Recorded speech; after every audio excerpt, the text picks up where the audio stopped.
শাস্তি হবে রুহের উপর। এখন আপনি বলবেন যে রুহের শাস্তি হয় কেমনে? রুহ তো দেখা যায় না। রুহ কি দেখা যায়?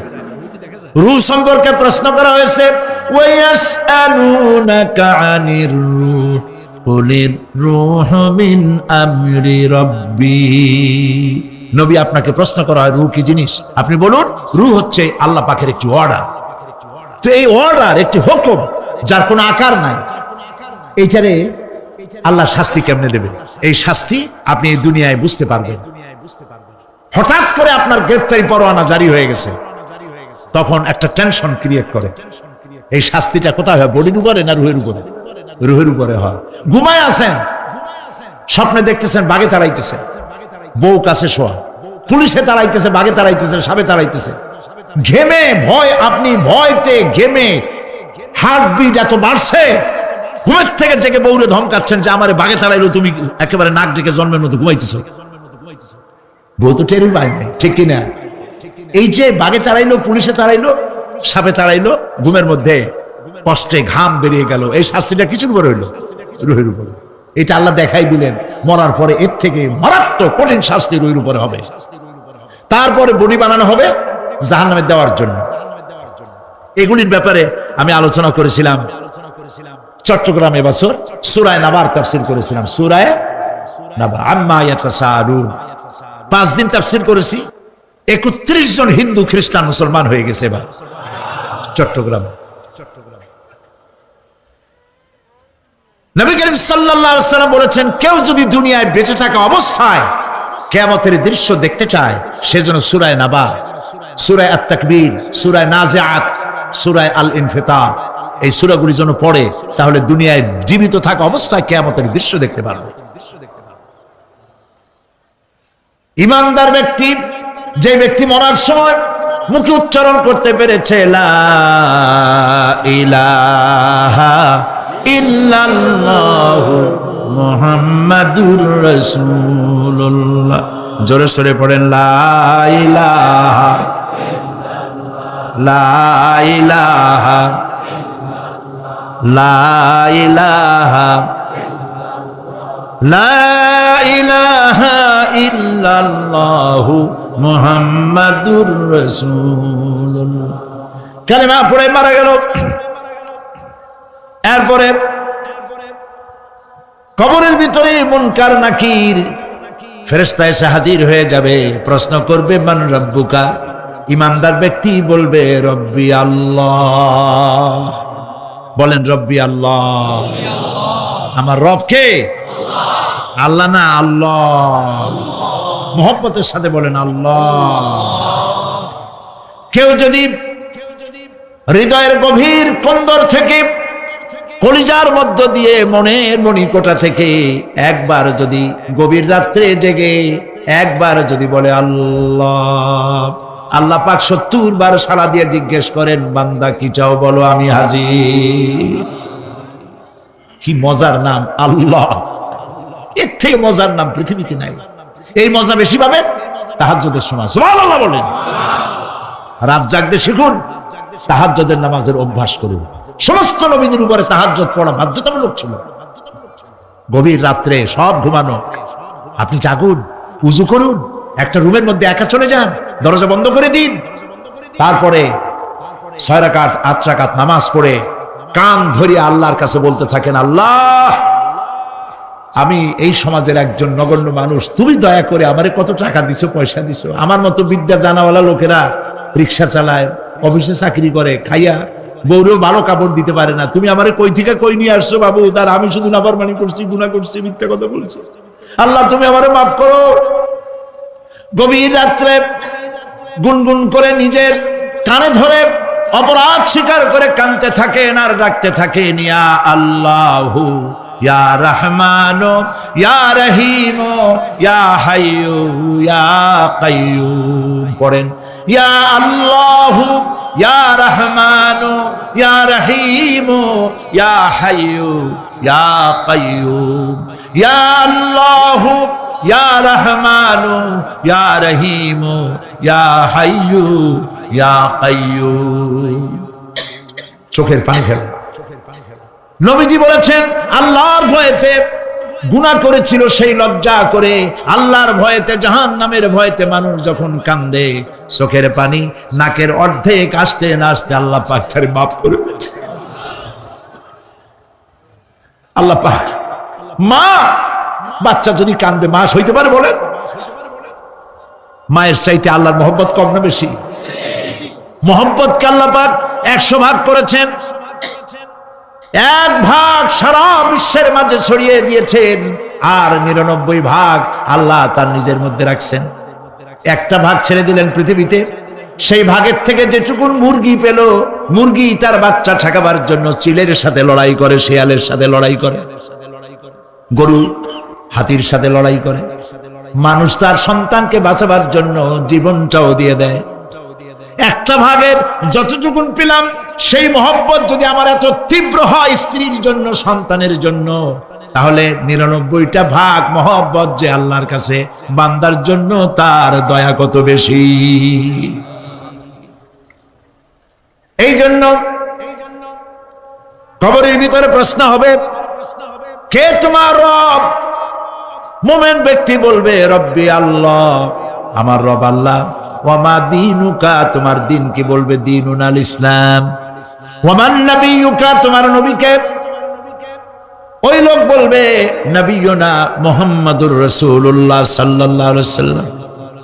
হাদিস এসেছে, ওই সময় নবীজির চেহারা মোবারক দেখানো হবে, প্রশ্ন করা হবে মা কুনতা তাকুলু ফি হাদার রাজুল, এই লোক সম্পর্কে তোমার ধারণা কি? লোকটি বলবে হাদা নবিয়ুনা মুহাম্মাদুর রাসূলুল্লাহ সাল্লাল্লাহু আলাইহি ওয়াসাল্লাম, ইনিই তো আল্লাহর রাসূল, আমার নবী। সঙ্গে সঙ্গে গায়েব থেকে আওয়াজ হবে ফাফরিশু বিল জান্নাতি ওয়ালবিসু বিল জান্নাহ, ও আমার ফেরেশতারা, আমার বান্দার জন্য জান্নাতের বিছানা কবরের মধ্যে বিছায় দাও, আর আমার বান্দাকে জান্নাতের পোশাক পরায় দাও। জান্নাতের পোশাক পরায়, জান্নাতের বিছানা বিছায় দাও, আর তার কবরটাকে প্রশস্ত করো, ইলা মাদ্দা বাসারা, যদ্দূর তার চোখের দৃষ্টি যায় অদ্দূর বড় বানায় দাও কবর।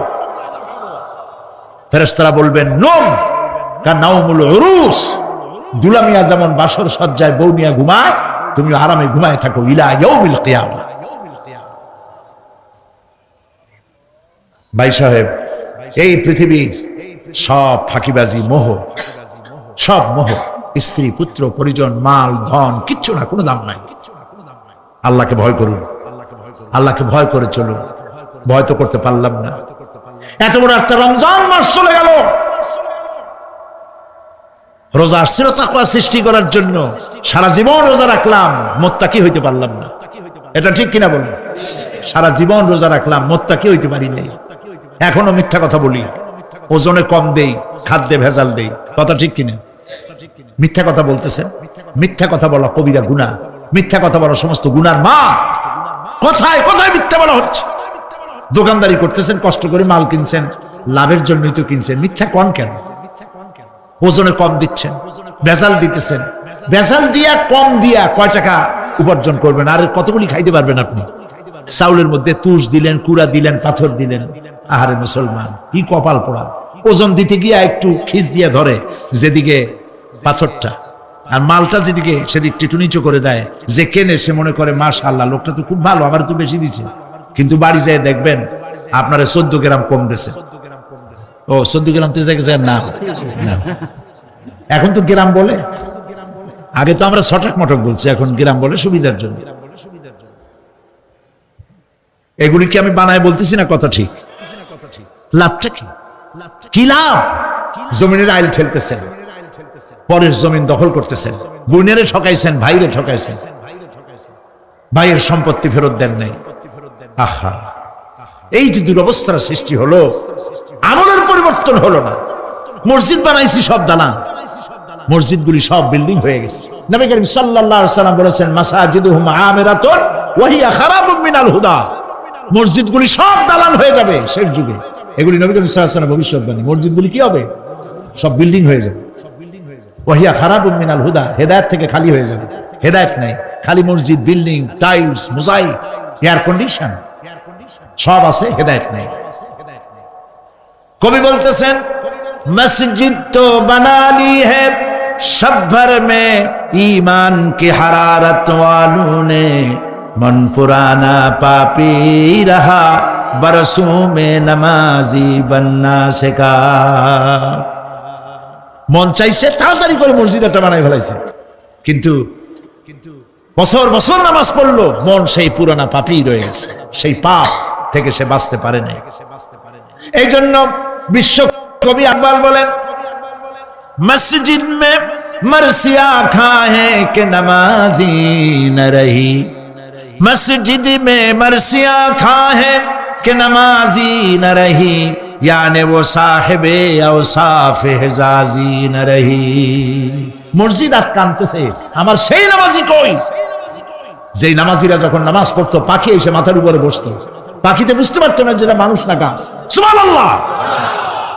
আর এখন ইমাম যদি নামাজ পড়তে আত্মাহিত করতে দেরি করে, ধীরে ধীরে পড়তেছে, পিছন থেকে সিগন্যাল মারা শুরু করে, বেয়াদব। ইমাম যদি নামাজের মধ্যে, ইমামকে কখনো গলায় কাশি দিয়ে আপনি ডিকটেট করতে পারবেন না, বেয়াদবি, নামাজ নষ্ট হয়ে যাবে।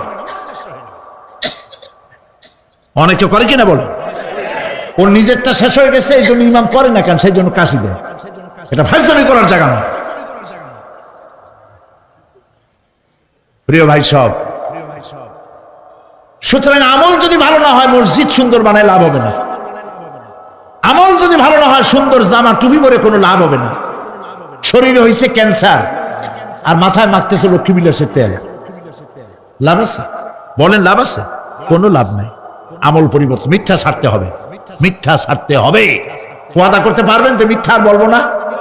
পারবেন? الدنيا ومزرعة الآخرة الدنيا ومزرعة الآخرة আল্লাহর প্রিয় নবী মুহাম্মদুর রাসূলুল্লাহ সাল্লাল্লাহু আলাইহি ওয়াসাল্লাম বারবার ঘোষণা দিয়েছেন, হে আমার সাহাবীরা, আমি তোমাদেরকে জানিয়ে দিলাম, তোমরা তোমাদেরকে দাওয়াত পৌঁছাই দিলাম।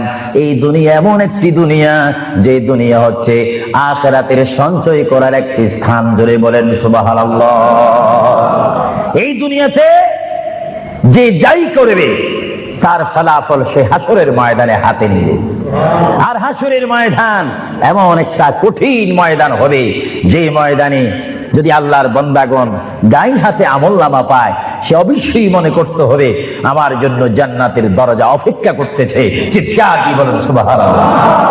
আর যে বাম হাতে পায় আমলনামা, যদি কেউ বাম হাতে পেয়ে যায়, কোন নারী হোক, কোন পুরুষ হোক, রাষ্ট্রপতি হোক, প্রেসিডেন্ট হোক, মন্ত্রী হোক, ওসি হোক, ডিসি হোক, আল্লামা হোক, আল্লামাতুল ফাহামা হোক, ইসলামী চিন্তাবিদ হোক, অনিসলামিক চিন্তাবিদ হোক, যদি বাম হাতে আমলনামা পায়, আল্লাহ রাসূল বলেন উম্মত যদি তোমার বাম হাতে আমলনামা চলে যায় অবশ্যই তুমি জাহান্নামী।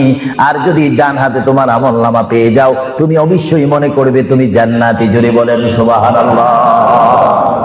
আমি হাউসকে আমি প্রশ্ন করতে চাই, শ্রোতা ভাইদেরকে প্রশ্ন করতে চাই, আপনারা বলুন, আপনারা কি বাম হাতে আমলনামা চান না ডান হাতে? একটু ডান হাতটা কি আপনারা তুলবেন না? সবাই একটু হাত তুলে বলুন, ডান হাতে আমলনামা চাই কি চাই না? ডান হাতে আমাদেরকে আমলনামা দেওয়ার মালিককে? আরো জোরে বলুন, মালিককে। আর এই ডান হাতে আমলনামা যদি নিতে চাই, জান্নাতের সার্টিফিকেট যদি নিতে চাই, তাহলে এই ডান হাতে আমলনামা পেতে হলে এই জমিনে আল্লাহর হুকুম মানতে হবে। চিৎকার দিয়ে বলেন সুবহানাল্লাহ।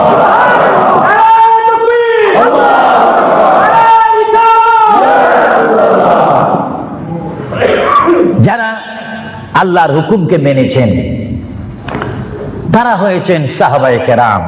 জোরে বলেন কি? আপনাদের সকলের অন্তরে, সকলের দিলে, সকলের মনে সাহাবায়ে কেরামের ভালোবাসা আছে কিনা? এইদিকে একটু আওয়াজটা কম কেন হলো? আশ্চর্য হয়ে গেল। জবাব দেন, সাহাবায়ে কেরামের ভালোবাসা আছে কিনা? তাদের সাথে কোনো সম্পত্তি নিয়ে কোনো ঝগড়া আছে কিনা? তাহলে একটু জবাব দিবেন। রাসূলুল্লাহ বলেন, উম্মত তোমরা যদি নিজের জীবনকে জিরো থেকে যদি হিরো করতে চাও, ডাউন থেকে যদি উচ্চ মুকাম সৃষ্টি করতে চাও, মা আনা আলাইহি ওয়া আসহাবি, আমাকে তোমরা অনুসরণ করবে অথবা আমার সাহাবায়ে কেরামকে অনুসরণ করবে। আমার প্রতিটি সাহাবায়ে কেরামের চরিত্রের মধ্যে রয়েছে তোমাদের জান্নাতে যাওয়ার গ্যারান্টি। চিৎকার দিয়ে বলেন সুবহানাল্লাহ।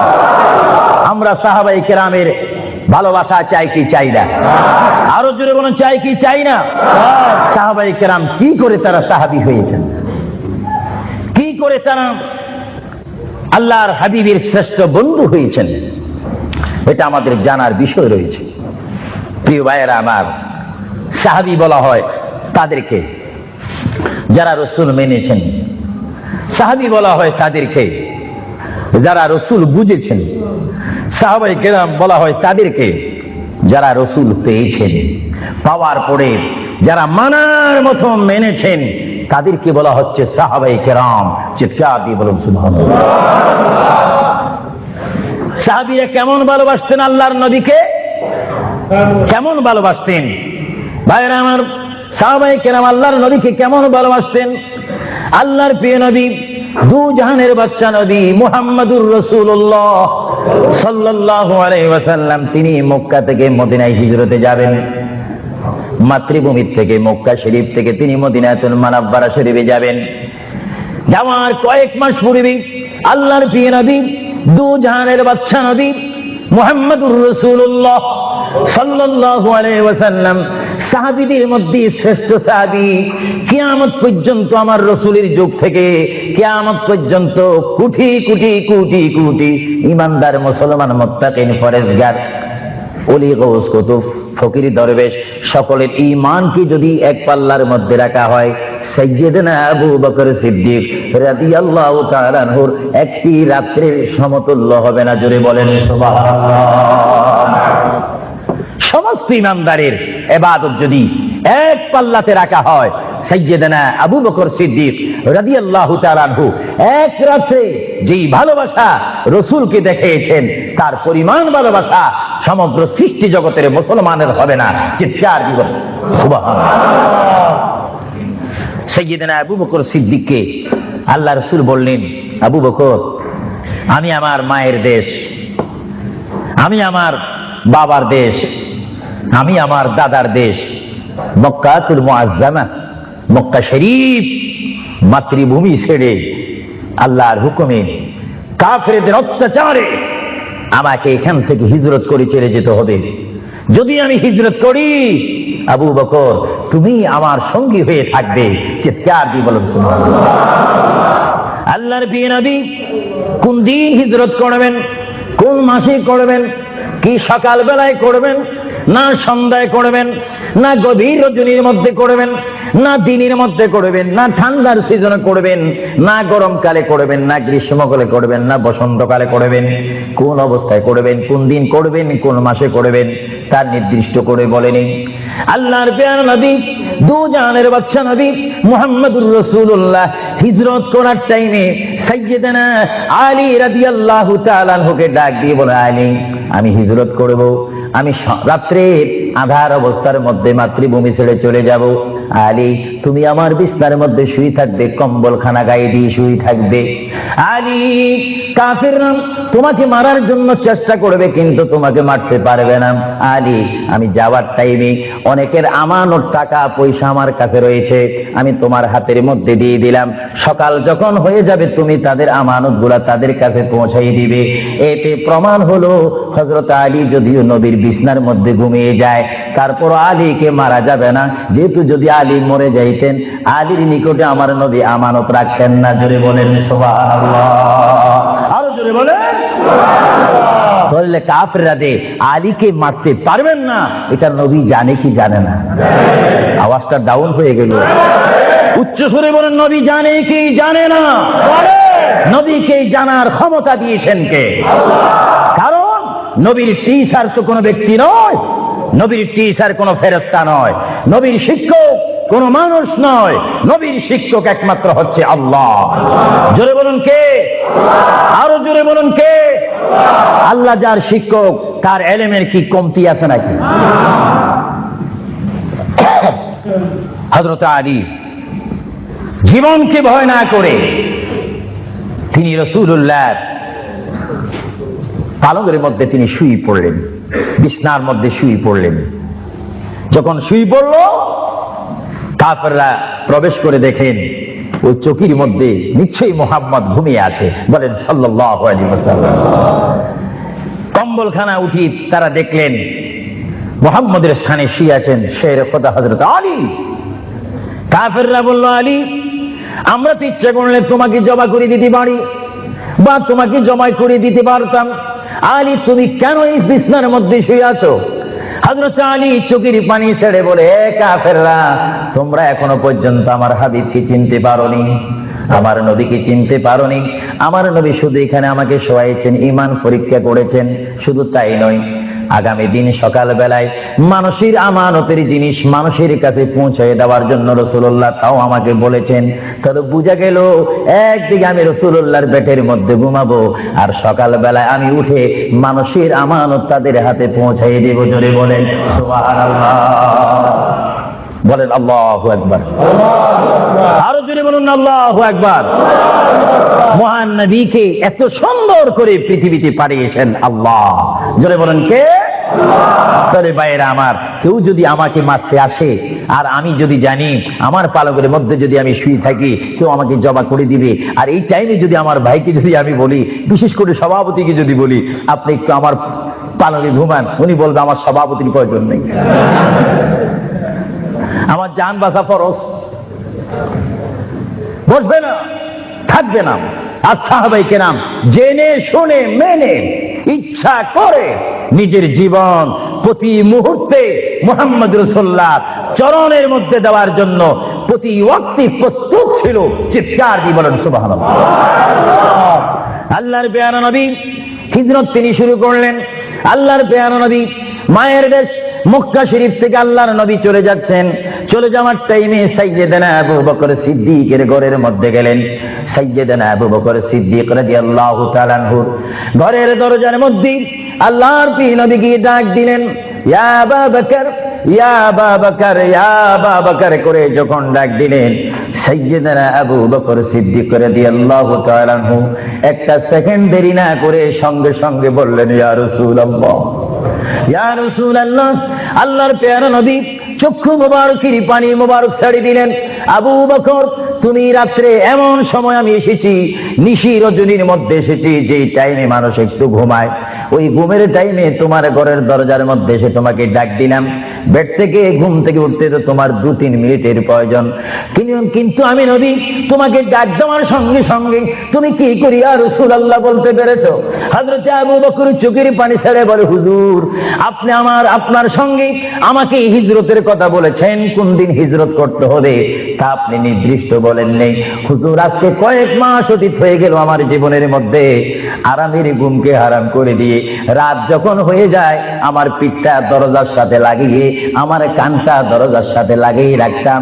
আল্লাহর নবী কখন আমাকে ডাক দেয়, জোরে বলেন সুবহানাল্লাহ, আরো জোরে বলেন সুবহানাল্লাহ। এটার নাম হচ্ছে মুহাব্বত। যারা রাসূলুল্লাহর মুহাব্বত করে তারা অবশ্যই আল্লাহর মুহাব্বত আদায় হয়ে যায়। সুবহানাল্লাহ। আপনারা বলেন রাসূলুল্লাহ কার রাসূল? আরো জোরে বলুন না, কার রাসূল? ওনাকে রাসূল করে পাঠিয়েছেন কে? ওনাকে হেফাজত করার দায়িত্ব কার? ওনার জবানের হেফাজত করার দায়িত্ব কার? ওনাকে ভালোবাসার দায়িত্ব কার? আমরা যদি রাসূলকে ভালোবাসি, আল্লাহ কি খুশি হবে না বেজার হবে? এজন্য ভাইয়েরা আমার, সাইয়্যিদানা আবু বকর সিদ্দিক রাদিয়াল্লাহু তাআলা আনহু তিনি নবীকে এমনই ভালোবাসতেন, যারা রাসূলকে পৃথিবীর বুকে এমনি ভাবে ভালোবাসতে পেরেছেন তারাই হয়েছেন আখিরাতের জান্নাত পাওয়ার গ্যারান্টি সার্টিফিকেট তারা পৃথিবীর থেকে লাভ করেছেন। চিৎকার দিয়ে বলেন সুবহানাল্লাহ। দরুদ শরীফ পড়েন, আল্লাহুম্মা সাল্লি আলা মাওলানা মুহাম্মদ ওয়া আলা আলি সাইয়্যিদিনা। দুরূদ শরীফ যখন পড়বেন তখন এমন ভাবে দুরূদ শরীফ পড়বেন, মনে রাখবেন মনের দৃষ্টিকোণ থেকে যে রাসূল আমার দুরূদ শরীফ নিজ কান মোবারক দ্বারা শুনতে পারতেছেন। আর জোরে বলেন না সুবহানাল্লাহ। তিনটি কথা মনে রাখবেন সব সময়। এক নম্বরে রাসূলুল্লাহর দরবারে মালায়েকা সমস্ত রহমতের ফেরেশতারা রাসূলুল্লাহর দরবারে উম্মতের সালাম পৌঁছে দেয়। জোরে বলেন না সুবহানাল্লাহ। দুই নম্বরে রাসূলুল্লাহ যারা দুরূদ শরীফ পড়ে তাদের আওয়াজ নিজ কান মোবারক দ্বারা শুনে। তিন নম্বরে আমার নবী বলেন, আমি আমার উম্মতের যারা আশিক ক্লাস নাম্বার 1 যারা বেশি প্রেমিক তাদের দুরূদ শরীফের আওয়াজ আমি তাদের সামনে থেকে শুনি। জোরে বলেন সুবহানাল্লাহ। কয়টি কথা? আরো জোরে বলেন কয়টা? কেউ শুধু আমল করে একটা, ফেরেশতারা পৌঁছায় দেয়। ভালো কথা, আপনাদেরকে ধন্যবাদ। ফেরেশতারা পৌঁছে দেয় রাসূলের দরবারে দুরূদ শরীফ, এটা সহিহ। কিন্তু রাসূল বলেন আমি দুরূদ শরীফ নিজ কান মোবারকে শুনি, তাও সহিহ। রাসূল বলেন আমি উপস্থিত হয়ে আমার উম্মতের দুরূদ শরীফ শুনি, তাও সহিহ। বুখারী ও মুসলিম শরীফ, ইবনে মাজাহ শরীফ আপনারা খুলে দেখুন। রাসূলুল্লাহকে আল্লাহ এই পজিশন দান করেছেন। চিৎকার দিয়ে বলুন সুবহানাল্লাহ। রাসূল যদি মদিনা থেকে আমাদের দুরূদ শরীফ আবার শোনেন এবং আবার যদি এখানেও এসে তিনি শোনেন, এই ক্ষমতা যদি রাসূলুল্লাহকে আল্লাহ দিয়ে থাকেন, আপনাদের কোনো আপত্তি আছে? আওয়াজ বুঝতে দেয় কিছু কিছু আপত্তি আছে। একটু আমার মুসলমান ভাইরা বলেন আপত্তি আছে? আরো জোরে বলেন কোনো অভিযোগ আছে? রাসূলুল্লাহকে ক্ষমতা দিয়েছেন কে? আরো জোরে বলেন কে? না আমরা কমিটি সিদ্ধান্ত করে ক্ষমতা প্রদান করলাম? যদি কাউকে ক্ষমতা প্রদান করতে হয় সেখানে অভিযোগ সৃষ্টি হয়, গন্ডগোল সৃষ্টি হয়। রাসূলুল্লাহকে ক্ষমতা দেওয়ার মালিক আমরা নয়।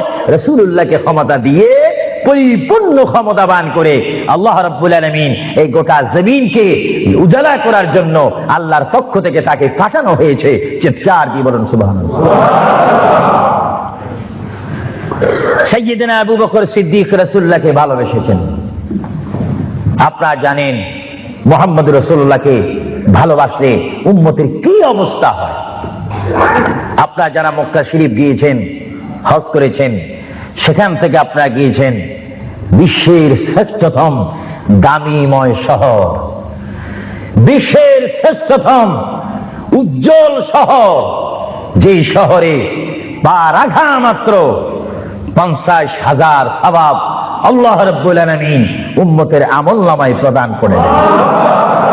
সেই শহরটির নাম হচ্ছে, সবার উচ্চ কণ্ঠে আমার মা বোনেরা ছোট্ট ছোট্ট আওয়াজ দিয়ে, আমার শ্রোতা ভাইয়েরা উচ্চ কণ্ঠে বলুন সোনার মদিনা। আরো জোরে বলুন কি মদিনা? সেই সোনার মদিনার পথে আপনারা যেতে চান কি চান না? সেই মদিনা শরীফ গেলে গুনাহ হয় না গুনাহ মাফ হয়? গুনাহ মাফ হওয়ার সেই অবস্থা সৃষ্টি করে দিয়েছেন কে? যেই শহরে আজকে এই যুক্তরাজ্যের জমিনে, ইংল্যান্ডের জমিনে, ওয়ার্ল্ডহাম এই জমিনে যদি কোনো মুসলমান যদি নামাজ পড়েন, এক ওয়াক্ত নামাজ পড়লে 10টা সওয়াব পাবেন, নেক পাবেন। কিন্তু মদিনাতুল মুনাওয়ারা শরীফে রাসূলুল্লাহর নাম সংযুক্ত মসজিদে গিয়ে একটা সিজদা দেন, 50,000 সিজদার সওয়াব হয়ে যাবে। একবার যদি আলহামদুলিল্লাহ বলতে পারেন, 50,000 আলহামদুলিল্লাহ বলার নেক পাবেন। একবার যদি কোনো মতে গিয়ে যদি রাসূলকে যদি ডাক দেন ইয়া রাসূলুল্লাহ, সঙ্গে সঙ্গে 50,000 ইয়া রাসূলুল্লাহ বলার সওয়াব পেয়ে যাবেন। আরো জোরে বলেন না সুবহানাল্লাহ। আমার বড় বড় বাবারা, আমার নওজোয়ান ভাইয়েরা, আমার যুবক ভাইয়েরা, কুচি কুচি বাবারা, আমার পর্দানিশীন মা ও বোনেরা, আমাদের নেক সওয়াবের প্রয়োজন আছে কিনা? আরো জোরে বলুন আছে কিনা? আপনারা যারা সোনার মদিনা গিয়েছেন, সেখানে গিয়ে দেখতে পাবেন রাসূলুল্লাহর রওজা মুবারক। কি মুবারক? রওজা মুবারক। যেখানে সেই রওজা মুবারকের সামনে, সেই রওজা মুবারকের সামনে আপনারা যখন দাঁড়াইবেন, উপস্থিত হবেন, কিয়াম করবেন, সেই রওজা মুবারক যেখানে, এটার নাম হচ্ছে মা আয়েশা সিদ্দিকার হুজুরা শরীফ। এটা ছিল হযরতে মা আয়েশা সিদ্দিকার হুজুরা শরীফ। এই হুজুরার মাধ্যমে আল্লাহ রাসূল থাকতেন, অবস্থান করতেন। ভাইরা আমার, পৃথিবীতে এমন কোন নজির নেই যে যেখানে বসবাস করে কাকে সেখানে মাটি দিতে হবে, কাকে সেখানে রাখতে হবে, কবর দিতে হবে, এটা ইতিহাস বলে না, কোরআন হাদিস বলে না। কিন্তু মুহাম্মদ রাসূলুল্লাহ যেই ঘরে তিনি পৃথিবীর জিন্দেগি কাটিয়েছেন, ওই ঘরের মধ্যে তার কবর শরীফ হয়েছে। চিৎকার দিয়ে বলুন সুবহানাল্লাহ। পৃথিবীর মানুষকে বলতে হবে কবর, আর রাসূলুল্লাহকে বলতে হবে কবর মোবারক। জোরে বলেন কবর, আওয়াজ দিয়ে বলেন না কবর। পৃথিবীর কবরের অবস্থা আর নবীর কবরের অবস্থা এক নাকি? কিছু পার্থক্য আছে নাকি? কিছু নাকি? কিছু অনেক। কিছু বলতে গেলে আমরা আছি 10, রাসূল হচ্ছেন 20। আল্লাহর প্যারা নবী, দু জাহানের বাদশা নবী মুহাম্মদুর রাসূলুল্লাহ সাল্লাল্লাহু আলাইহি ওয়াসাল্লাম, তিনি কেমন নবী যার কবরের মধ্যে আল্লাহ রাব্বুল আলামিন দিনে 70,000 ফেরেশতা, দিনে 70,000 ফেরেশতা। হাদিস শরীফের মধ্যে আসে মুয়াজ্জিন যখন মসজিদে নববীতে আযান দেয়, আসসালাতু খায়রুম মিনান নাওম, সবাই বলেন আসসালাতু খায়রুম মিনান নাওম। মুয়াজ্জিন যখন আযান দিয়ে দেয়, ওই টাইমে রহমতের 70,000 ফেরেশতা দুরূদ শরীফ পড়তে পড়তে আমার প্রিয় নবীর রওজা মুবারকের মধ্যে উপস্থিত হয়ে যায়। আর সমস্ত ফেরেশতারা চতুর্দিকে ঘুরে ঘুরে দুরূদ শরীফ পড়া শুরু করে। আবার যখন মাগরিবের আযান হয়, তখন ফেরেশতারা চলে যায়। আবার 70,000 ফেরেশতা নতুন করে রাত্রের মধ্যে নাজিল হয়। তাফসীরের মধ্যে আসে দিনে 70,000, রাত্রে 70,000। আজকে দিনে যারা আগমন করলো ফেরেশতা, কিয়ামতের আগে তারা আর আসার সুযোগ পাবে না। আজকে যারা আসলো, কিয়ামত পর্যন্ত এক গ্রুপ অপর গ্রুপের সঙ্গে সাক্ষাৎ হবে না। এমনি ভাবে দিনে 70,000 রহমতের ফেরেশতা, রাত্রে 70,000 রহমতের ফেরেশতা আমার প্রিয় নবীর রওজা মুবারক জিয়ারত করার জন্য আমার আল্লাহ আসমান থেকে পাঠিয়ে দিচ্ছেন। জোরে বলেন সুবহানাল্লাহ, আল্লাহু আকবার, আরো জোরে বলেন আল্লাহু আকবার, আল্লাহু আকবার। তাহলে এই হাদিসে প্রমাণ হচ্ছে মুহাম্মদ রাসূলুল্লাহর রওজা মুবারকে দিনে যদি 70,000 রহমতের ফেরেশতারা আগমন করে, রাত্রে যদি 70,000 আগমন করে, 70 দুটোটা 70 যদি যোগ দেওয়া হয় কত হবে? আর জোরে বলেন 1,40,000 ফেরেশতা দৈনিক দৈনিক বাধ্যতামূলক আমার রাসূলের রওজা মুবারক জিয়ারত করে দুরূদ শরীফ পড়ে পড়ে রাসূলুল্লাহর স্লোগান দিচ্ছে। চিৎকার দিয়ে বলেন সুবহানাল্লাহ, আরো জোরে বলেন না সুবহানাল্লাহ।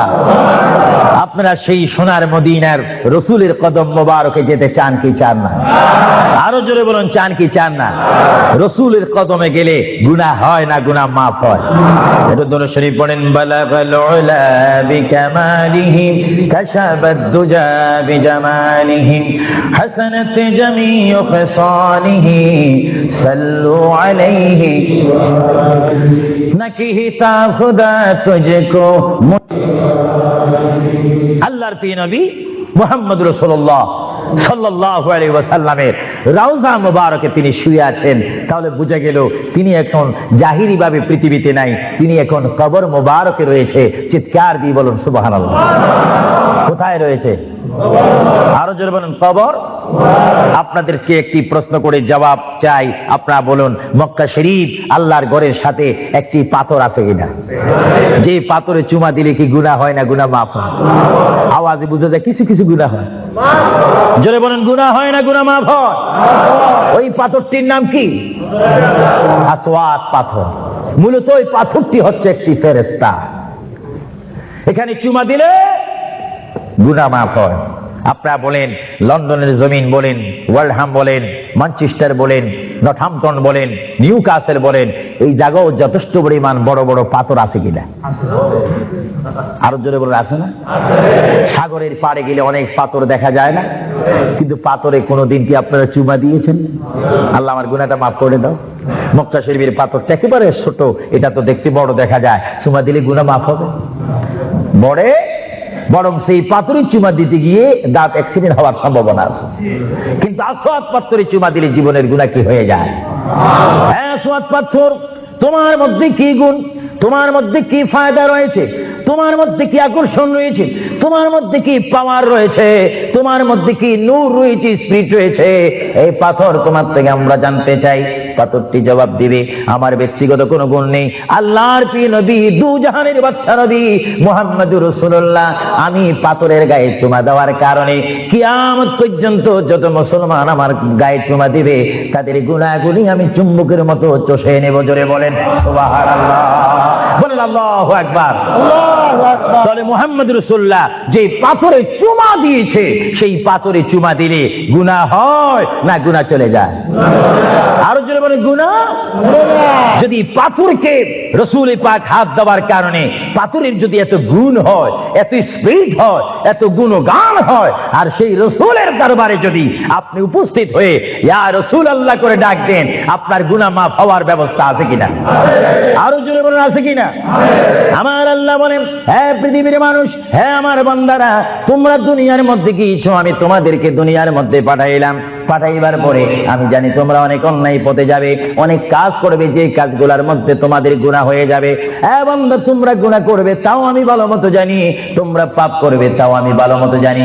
বান্দারে, পাপ করার পরে, গুনাহ করার পরে একাই কি মসজিদের মধ্যে তোমরা কেঁদেছো, রব্বানা যালামনা, বলেন রব্বানা যালামনা আনফুসানা ওয়া ইল্লাম তাগফির লানা ওয়া তুরহামনা লানাকুনান্না মিনাল খাসিরিন বলে বলে মসজিদে কেঁদেছো, আসরের নামাজ পড়ে কেঁদেছো, যোহরের নামাজ পড়ে কেঁদেছো, মাগরিবের পড়ে কেঁদেছো, এশার নামাজ পড়ে কেঁদেছো। বান্দা, নামাজের মুসল্লা যখন বসে যাও, আমি আল্লাহকে তোমরা বারবার বল, আল্লাহ আমার গুনাহ মাফ করে দাও, তারপরও আমি তোমাদের এই গুনাহ মাফ করে নিই। তারপরও তোমরা নিশি রাত্রে, মানুষ যখন ঘুমে যায়, তোমার বিবি যখন ঘুম যায়, তোমার ছেলে যখন ঘুম যায়, তুমি নিশি রাত্রে ঠান্ডা পানি দিয়ে ওযু বানিয়ে নামাজের মুসল্লায় বসে তুমি আবার যখন ডাক মাফ করার জন্য রাসূলুল্লাহর দরবারে যাওয়ার দরকার আছে কিনা? চিৎকার জীবনে আছে কিনা? এটা কোরআনের অপব্যাখ্যা নয়, কোরআন শরীফের আয়াত। ওয়ালাউ আন্নাহুম ইয যালামু আনফুসাহুম জাউকা, যারা তাফসীর পড়েছেন, তাফসীর জালালাইন পড়েছেন, টাইটেল পড়েছেন, বুখারী পড়েছেন, মুসলিম পড়েছেন, ইবনে মাজাহ পড়েছেন, সিয়াসিত্তা পড়েছেন, হাদিস পড়েছেন, ইজমা পড়েছেন, কিয়াস মেনেছেন, উসুল মেনেছেন, বালাগাত মেনেছেন, মুনতিক মেনেছেন, শরীয়ত বুঝেছেন, তরিকত বুঝেছেন, হাকিকত বুঝেছেন, ইলমে লুদুনি পেয়েছেন, ইলমে তাসাউফ মেনেছেন, তারা অবশ্যই স্বীকার করবে মানুষের একমাত্র মুক্তির স্থান, পরিত্রাণের স্থান, আসলের স্থান, নাজাতের স্থান, আল্লাহ পাওয়ার স্থান মুহাম্মদুর রাসূলুল্লাহ কদম মোবারক। চিৎকার দিয়ে বলেন সুবহানাল্লাহ।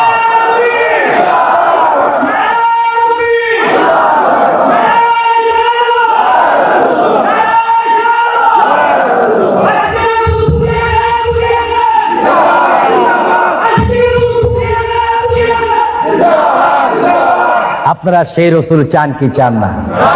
অবশ্যই চাইবেন, না চাইলেও চাইবেন। কেন চান নেই? অবশ্যই আফসোস করবেন।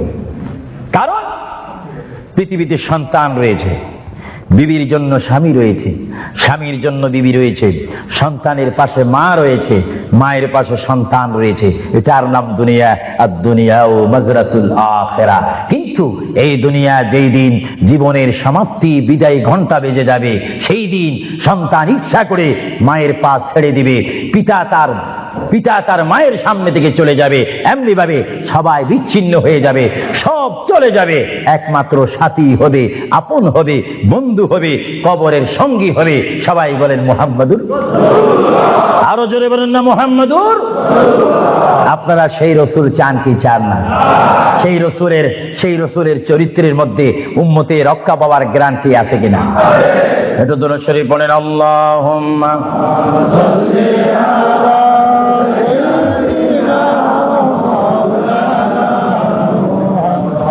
وعلى آل سيدنا।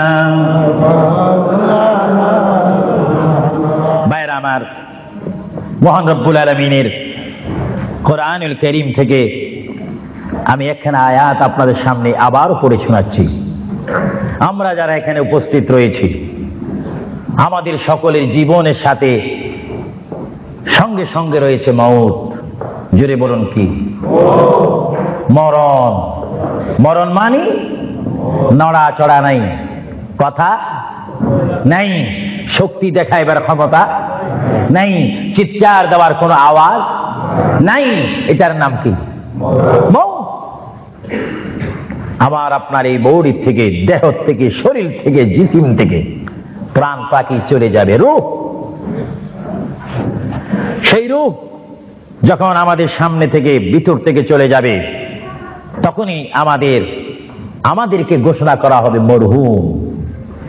স্পিকার যখন ছিলাম, স্টেজ আসন গ্রহণ করে আন্তর্জাতিক বক্তা আবু সুফিয়ান আল কাদেরী বক্তব্য দিচ্ছে, আর যখনই আমার নিঃশ্বাসটা চলে যাবে, সেই দিন আন্তর্জাতিক শব্দ আর ব্যবহার হবে না। সেই দিন সবাই আমাকে বলবে, ইসলামিক আহলে সুন্নাহ ইসলামিক ফাউন্ডেশনের সকল সদস্যরা, সকল ইমানি ভাইয়েরা, সুন্নি মুসলমান ভাইয়েরা, তাওহীদ ও রিসালাত বিশ্বাসী ভাইয়েরা, সেই দিন আমাকে অবশ্যই ঘোষণা দিবেন মরহুম। জোরে বলেন কি? কিছুক্ষণ আগে আমি ছিলাম সাহেব, কিছুক্ষণ আগে ছিলাম আমি মাওলানা, কিছুক্ষণ আগে ছিলাম আল্লামা, কিছুক্ষণ আগে ছিলাম বিশ্বনন্দিত, কিছুক্ষণ আগে ছিলাম বিশ্ব মুফাসসির, আর এখন হয়ে গেলাম কি? মরহুম। অর্থাৎ এখন কি নাই? জীবন নাই, রূহ নাই, প্রাণ নাই। জোরে বলেন কি নাই? আমাদের সকলের বর্তমান এই মুহূর্তে আমার মা বোন বলেন, আমার ছোট ভাইয়েরা বলেন, বাবারা বলেন, আমার জ্ঞানী গুণী ভাইয়েরা বলেন, আমাদের মধ্যে প্রাণ আছে কিনা? এই প্রাণটা কি আপনার হুকুমের মধ্যে নাকি? আপনি জানেন চেয়ারে বসেছেন, আপনি জানেন যে মুহূর্তের মধ্যে আপনি কয়েকবার মৃত্যুবরণ করতেছেন। একটি নিঃশ্বাস যদি চলে যায়, বাইর হয়ে যায়, আরেকটি নিঃশ্বাস নেওয়ার ক্ষমতা নেই। যে তুই নিঃশ্বাস প্রতি মুহূর্তে, প্রতি সেকেন্ডে যিনি আমাদের মধ্যে নিঃশ্বাস দিচ্ছেন এবং বাহির হচ্ছে, আসতেছে এবং যাচ্ছে, এই নিঃশ্বাস হুকুম মানতেছে কার? আরো জোরে বলুন কার? হঠাৎ করে যদি বন্ধ হয়ে যায়, পলিসি শেষ, ব্যবসা শেষ, ঘরের সেই সামানা সৌন্দর্য, সেই চেয়ার পালং, সেই স্বর্ণ হীরা মুক্তা পাউন্ড ডলার রিয়াল সব কি শেষ। এসেছেন আপনি, এখান থেকে আপনার বেডে আর যদি মৃত্যু হন, আর ঘরে আপনাকে ঢুকাবে না। 2000 200,000 পাউন্ড দিয়ে ঘর খরিদ করেছেন, সেই ঘরে আপনার স্থান নেই। আপনাকে মরহুম বলে, মৃত্যু বলে আপনাকে ঘোষণা দেওয়া হবে, এই ঘরে তার স্থান নাই। তার এমন একটি স্থান যেখানে পৃথিবীর আলো নাই, বাতাস নেই, চেরাক নাই, লাইট নেই, সাথী নেই, সঙ্গী নেই, পাড়া পড়শি নেই, সমাজের কেহ নেই, রাষ্ট্রের কেহ নেই, বন্ধুত্ব কেহ নেই। এমন একটি জায়গায় তাকে পৌঁছে দেওয়া হোক, যেই জায়গার নাম বলা হয় আলমে বারজুখ। ওই যুগের প্রথম গাঠির নাম 3.5 হাত গড় হবে, সেই গড়টির নাম হবে কবর। চিৎকার দিয়ে বলুন সুবহানাল্লাহ। আরো জোরে বলুন না সুবহানাল্লাহ। সেই কবরে আমাদের যাওয়ার প্রোগ্রাম আছে কিনা? এই জন্য আমার বিষয় হচ্ছে কবর ও হাসর। কবর কি? কবরে আপনাকে যেতে হবে। সেই কবর কি? যার ডানে হবে মাটি, বামে মাটি, পিছে মাটি, সামনে মাটি, উপরে মাটি, চতুর্দিক 6 দিক আপনার মাটি থাকবে। সেই জায়গার নাম হবে কবর। আল্লাহ রাব্বুল আলামিন এই জন্য কোরআন শরীফের মধ্যে বলেন, হে পৃথিবীর মানুষ, যেমনি ভাবে আমি তোমাদেরকে পাঠাইলাম আমার ইবাদত করার জন্য, তেমনি ভাবে আমি তোমাদেরকে কোরআনুল কারীমে আবার হুকুম দিলাম। আমার ভাইরা বলুন বিসমিল্লাহির রাহমানির রাহিম, ওয়ালা তামুতুন্না ইল্লা ওয়া আনতুম মুসলিমুন। জোরে বলেন সুবহানাল্লাহ। আমার আল্লাহ বলেন, আমার বান্দার মধ্যে নারী হোক আর পুরুষ হোক, পুরুষ হোক আর মহিলা হোক, উভয় জায়গা থেকে আমি বললাম, তোমরা ততক্ষণ পর্যন্ত মৃত্যুবরণ করো না, ততক্ষণ পর্যন্ত তোমরা মরো না, যতক্ষণ পর্যন্ত তোমরা নিজকে নিজে মুসলমান প্রতিষ্ঠিত করতে না পারবে, যতক্ষণ পর্যন্ত তোমরা মুসলমান না হবে, ততক্ষণ পর্যন্ত তোমরা মরো না। মুসলমান কাকে বলে? যারা 5 ওয়াক্ত নামাজ পড়ে। মুসলমান কাকে বলে? যারা 30টি রমজানের রোজা রাখে। মুসলমান কাকে বলে? যারা 30টি তারাবির নামাজ আদায় করে। মুসলমান কাকে বলে? যারা সবে কদর মানে সবে বরাত মানে সবে মেরাজ মানে। মুসলমান কাকে বলে? যারা মক্কায় গিয়ে হজ করে। মুসলমান কাকে বলে? যারা মদিনাতুল মুনাওয়ারা গিয়ে রাসূলুল্লাহর জিয়ারত করে। মুসলমান কাকে বলে? যারা কোরআন শরীফ তেলাওয়াত করে। মুসলমান কাকে বলে? যারা বড়কে শ্রদ্ধা করে, যারা ছোটকে আদর করে। মুসলমান কাকে বলে? যারা মায়ের খেদমত পালন করে, বাবাকে শ্রদ্ধা করে, মা বাবার হক পালন করে। মুসলমান কাকে বলে? যারা আল্লাহ এবং তার প্রিয় নবীকে মানার মতো মানতে পেরেছে, তাদেরকে মুসলমান বলা হয়। জোরে বলেন সুবহানাল্লাহ। আরো জোরে বলেন। আমরা শুধু নামে মুসলমান থাকতে চাই না কাজে মুসলমান হতে চাই? আমরা কি নাম চাই না কাজ চাই? আরো জোরে বলেন কি চাই? আমরা কি দরজার বাহিরে ভাত ভাত করতে চাই না ভাত খেতে চাই? কেউ যদি বিবিকে ডাক দে, ভাত, আপনি কোথায়? দরজার বাহিরে। কিয়ামত পর্যন্ত বাদ যাবে না। বাতের অবস্থা আসতে হবে। নামে মুসলমান নয়, কাজে মুসলমান হওয়া উচিত। আল্লাহ বলেন, বান্দা শুধু তোমরা মুসলমান না হই তোমরা মরো না, মিথ্যা কথা বলো না, পরের হক নষ্ট করো না, আমার রসুলের শানে তোমরা বেয়াদবি করো না। আমার রসুলকে যারা ভালোবাসে তারা হচ্ছে ইমানদার। জোরে বলেন সুবহানাল্লাহ। ভাইরা আমার, আমরা যখন বিমারে পড়ি আমরা মধু খাই। জোরে বলেন কি খাই? আপনি কি মধু চিনেন? এই দেশে কি বলে? মাশাআল্লাহ, সবাই সবকিছু জানেন। মধু তিতা না মিঠা? আওয়াজ বুঝে যায় কিছু কিছু তিতা। তো গাল ভরা যদি জ্বর থাকে তাহলে তিতা অনুভব হয়। যদি কেউ মধুকে বলে তিতা, তাহলে মনে করতে হবে তার বডির মধ্যে ডিস্টার্ব আছে, সে নিজে তিতা। কেউ যদি বলে ইসলাম ভালো না, মনে করতে হবে সে নিজেই ভালো না। ইসলাম পরিপূর্ণ ঠিক।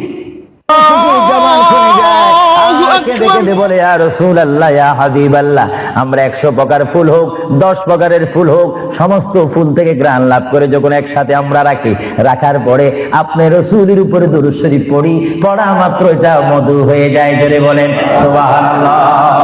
আল্লাহু আকবার। আরো জোরে বলুন আল্লাহু আকবার। মধু পোকায়, রাসূল চিনে। জোরে বলেন মধু পোকায়, রাসূল চিনে। এজন্য তাদের সেই মুখের পানি কি হয়ে যায়? আরো জোরে বলুন না কি হয়ে যায়? মধু পোক শ্রেষ্ঠ না আমরা শ্রেষ্ঠ? আরো জোরে বলুন কি শ্রেষ্ঠ? ততক্ষণ পর্যন্ত আমরা শ্রেষ্ঠত্ব লাভ করবো না যতক্ষণ পর্যন্ত আমরা শ্রেষ্ঠ নবীকে চিনব না। ততক্ষণ পর্যন্ত শ্রেষ্ঠওয়ালা বলতে পারবো না যতক্ষণ পর্যন্ত আমরা শ্রেষ্ঠ নবীর গোলামি করব না। চিৎকার দিয়ে বলুন সুবহানাল্লাহ। এজন্য আমার প্রিয় ভাইয়েরা আবার বলুন, আমরা রাসূল চাই কি চাই না? আমার প্রিয় নবী মুহাম্মদ রাসূলুল্লাহ সাল্লাল্লাহু আলাইহি ওয়াসাল্লাম, বর্তমান তিনি রয়েছেন রওজা মুবারক।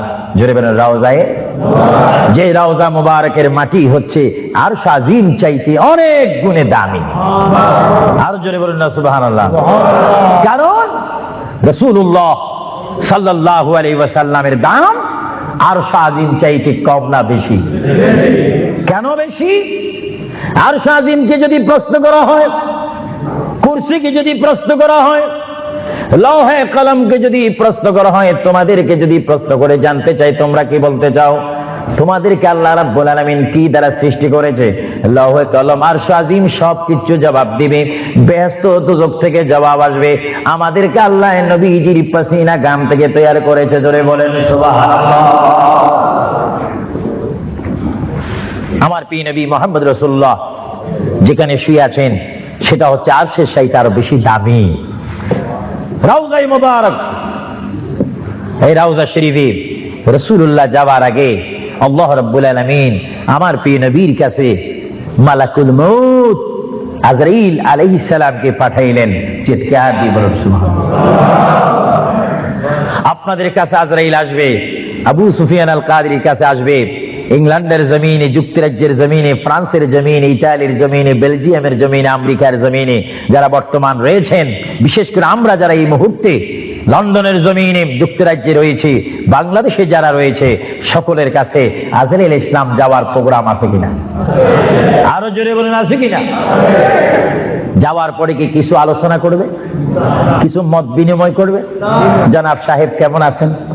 আমি তো আপনাকে নেওয়ার জন্য এসেছি, আপনি যাওয়ার জন্য প্রস্তুত আছেন কিনা? কিছুক্ষণের মধ্যেই আমি আপনার রুহ নিয়ে যাব। এই ধরনের কোনো কথা আমাদের সাথে কি আলাপ করার কোনো চুক্তিনামা আছে? আওয়াজে বুঝে যায় কিছু কিছু আছে। আরো জোরে বলেন, কোনো চুক্তিনামা আছে? কিন্তু আসবেন তিনি, আসা মাত্র প্রাণটা নিয়ে যাবে। আল্লাহর পেয়ার নবী, তিনি কেমন নবী? আল্লাহর নবী, তিনি মৃত্যুবরণ করেছেন, কিছুক্ষণের জন্য তিনি মৃত্যুবরণ করেছেন। আল্লাহর নবীর ওফাত হয়েছে, তিনি কিছুক্ষণের জন্য আল্লাহর নবীর ওফাত শরীফ হয়েছে। ভাইরা আমার শুনুন, আল্লাহর পেয়ারা নবীর দরবারে আল্লাহ রাব্বুল আলামিন আজরাইলকে পাঠাইলেন। হে আজরাইল, আমার বন্ধু নবীজির কাছে তুমি চলে যাও। আমার বন্ধুর কাছে যাবে তুমি মানুষের সুরতে। সুবহানাল্লাহ বলেন। আরো জোরে বলেন, কিসের সুরতে? আপনারা বলেন, আজরাইল কি মানুষ না ফেরেশতা? আরো জোরে বলেন, কি?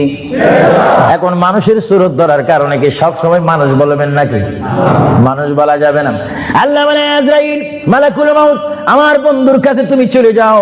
এমন বন্ধুর কাছে আমি তোমাকে পাঠাচ্ছি যে বন্ধুকে আমি তৈরি না করলে লাউলা কালামা খালাকুতুল আফলাক। আজরাইল, তোমার জানা উচিত যেই বন্ধুকে আমি সৃষ্টি না করলে তুমি আজরাইলকে, জিবরাইলকে, মিকাইলকে, ইসরাফিলকে, আসমানি ফেরেশতা, জমিনি ফেরেশতাদেরকে আটকানা ব্যস্ত সাতখানা দুজককে আমি সৃষ্টি করতাম না, সামা তৈরি করতাম না, আসমান তৈরি করতাম না, আরদ জমিন তৈরি করতাম না, ফুলসরাত বানাইতাম না যে নবীকে আমি সৃষ্টি না করলে। এমন একজন নবীর কাছে আমি তোমাকে পাঠাচ্ছি, তুমি সুন্দর করে আদব সহকারে আমার বন্ধুর কাছে চলে যাও এবং যাওয়া মাত্র তুমি তোমার সালাম আমার বন্ধুর কাছে রাখবে এবং আমি আল্লাহর সালাম তো পৌঁছাই দিবে। জোরে বলেন সুবহানাল্লাহ, বলেন আল্লাহু আকবার। নবীকে সালাম দিচ্ছেন কে? আরো জোরে বলুন না, কে? আল্লাহ যদি দিতে পারেন বন্ধুর সালাম বন্ধুকে, আমরা সেই নবীকে সালাম দিতে চাই কি চাই না? নবীকে সালাম দিবেন এইভাবে, দোস্ত কেমন আছিস, এইভাবে নাকি? আদব সহকারে, আদব সহকারে সালাম দিতে হবে। পৃথিবীর যে কোনো জায়গায় বেয়াদবি চলে, কিন্তু রসুলের দরবারে কোনো বেয়াদবি চলে না। রসুলের দরবারে যদি কেউ বেয়াদবি করে, তার ইতিহাস আসমান ও জমিনের বিশ্ব নন্দিত শ্রেষ্ঠতম স্পিকার, যিনি হচ্ছেন মুআল্লিমুল মালায়েকা, যিনি বর্তমান স্টেজে রয়েছেন, মিস্টার ইবলিস শয়তান 6.5 লক্ষ বছর ইবাদত করেছে। রাসূলুল্লাহর নূর মুবারক অস্বীকার করার কারণে সঙ্গে সঙ্গে আমার আল্লাহ ফতোয়া দিয়েছেন, আবা ওয়াস্তাগবারা ওয়া কানা মিনাল কাফিরিন। আল্লাহ রাব্বুল আলামিন বলেন, ইবলিস, তুমি তো অনেক ইবাদত করেছো, শুধুমাত্র বন্ধুর শানে বেয়াদবি করার কারণে আমি তোমার 6.5 লক্ষ বছরের ইবাদতকে রুইয়ের মতো, তুলার মতো জ্বালিয়ে আমি তোমাদেরকে কুফার বানিয়ে দিলাম। কারণ আমি আমার নবীর শানে যদি কেউ বেয়াদবি করে, সেটা আমি আল্লাহ বরদাস্ত করি না। চিৎকার দিয়ে বলেন সুবহানাল্লাহ। আরো জোরে বলেন না সুবহানাল্লাহ। আমরা সেই নবীর মুহাব্বত চাই কি চাই না? নবীর দরবারের মুহাব্বত চাই কি চাই না? নবীর দরবারের মুহাব্বত হচ্ছে জান্নাতে যাওয়ার গ্যারান্টি। নবীর দরবারের মুহাব্বত হচ্ছে আল্লাহ পাওয়ার উত্তম ব্যবস্থা। মুহাম্মদুর রাসূলুল্লাহর ভালোবাসা হচ্ছে আল্লাহ দেখার ব্যবস্থা। চিৎকার দিয়ে বলেন সুবহানাল্লাহ। আপনারা সেই নবীর ভালোবাসা চান কি চান না? কারণ আমরা উম্মতে মুহাম্মদী। আমরা কার দল? নবীর দল। আর জোরে বলুন না, কার দল? আপনারা মনে করেছেন আমি অন্য কোন দল বলবো? অন্য কোন দল বলার সময় তো আমার হাতে নেই। শ্রেষ্ঠ ওলি, বাংলাদেশের সেই গৌরব, কুতুবুল আকতাব হযরত শাহজালাল মুজাররদি ইয়ামানি রাদিয়াল্লাহু তাআলা আনহু, তিনি তার জীবনের সংগ্রাম করে অন্যায়ের বিরুদ্ধে নিজকে প্রতিষ্ঠিত করে একটা সোনার মানুষ হয়েছেন, যার দরবারে গেলে অমানুষ মানুষ হয়, তার দরবারে গেলে মানুষের দিলের মাকসুদ আল্লাহ পূরণ করেন। হে শাহজালাল, আমার কাছে তো কেউ আসে না, তোমার কাছে কেন আসে? আমার জীবনটা রাসূলুল্লাহর আদর্শের মধ্যে কোরবানি দিয়েছি বলে মরার পরও আমার দরবার জিন্দা রয়েছে। চিৎকার দিয়ে বলেন সুবহানাল্লাহ। আমরা সেই ওলি আল্লাহর দরবার চাই কি চাই না? আওয়াজ বুঝে যায়, চাই না। জোরে বলেন, ওলি আল্লাহর দরবার চাই কি চাই না? ওলি আল্লাহর দরবারে আল্লাহ ও রাসূলের রহমত আছে কিনা?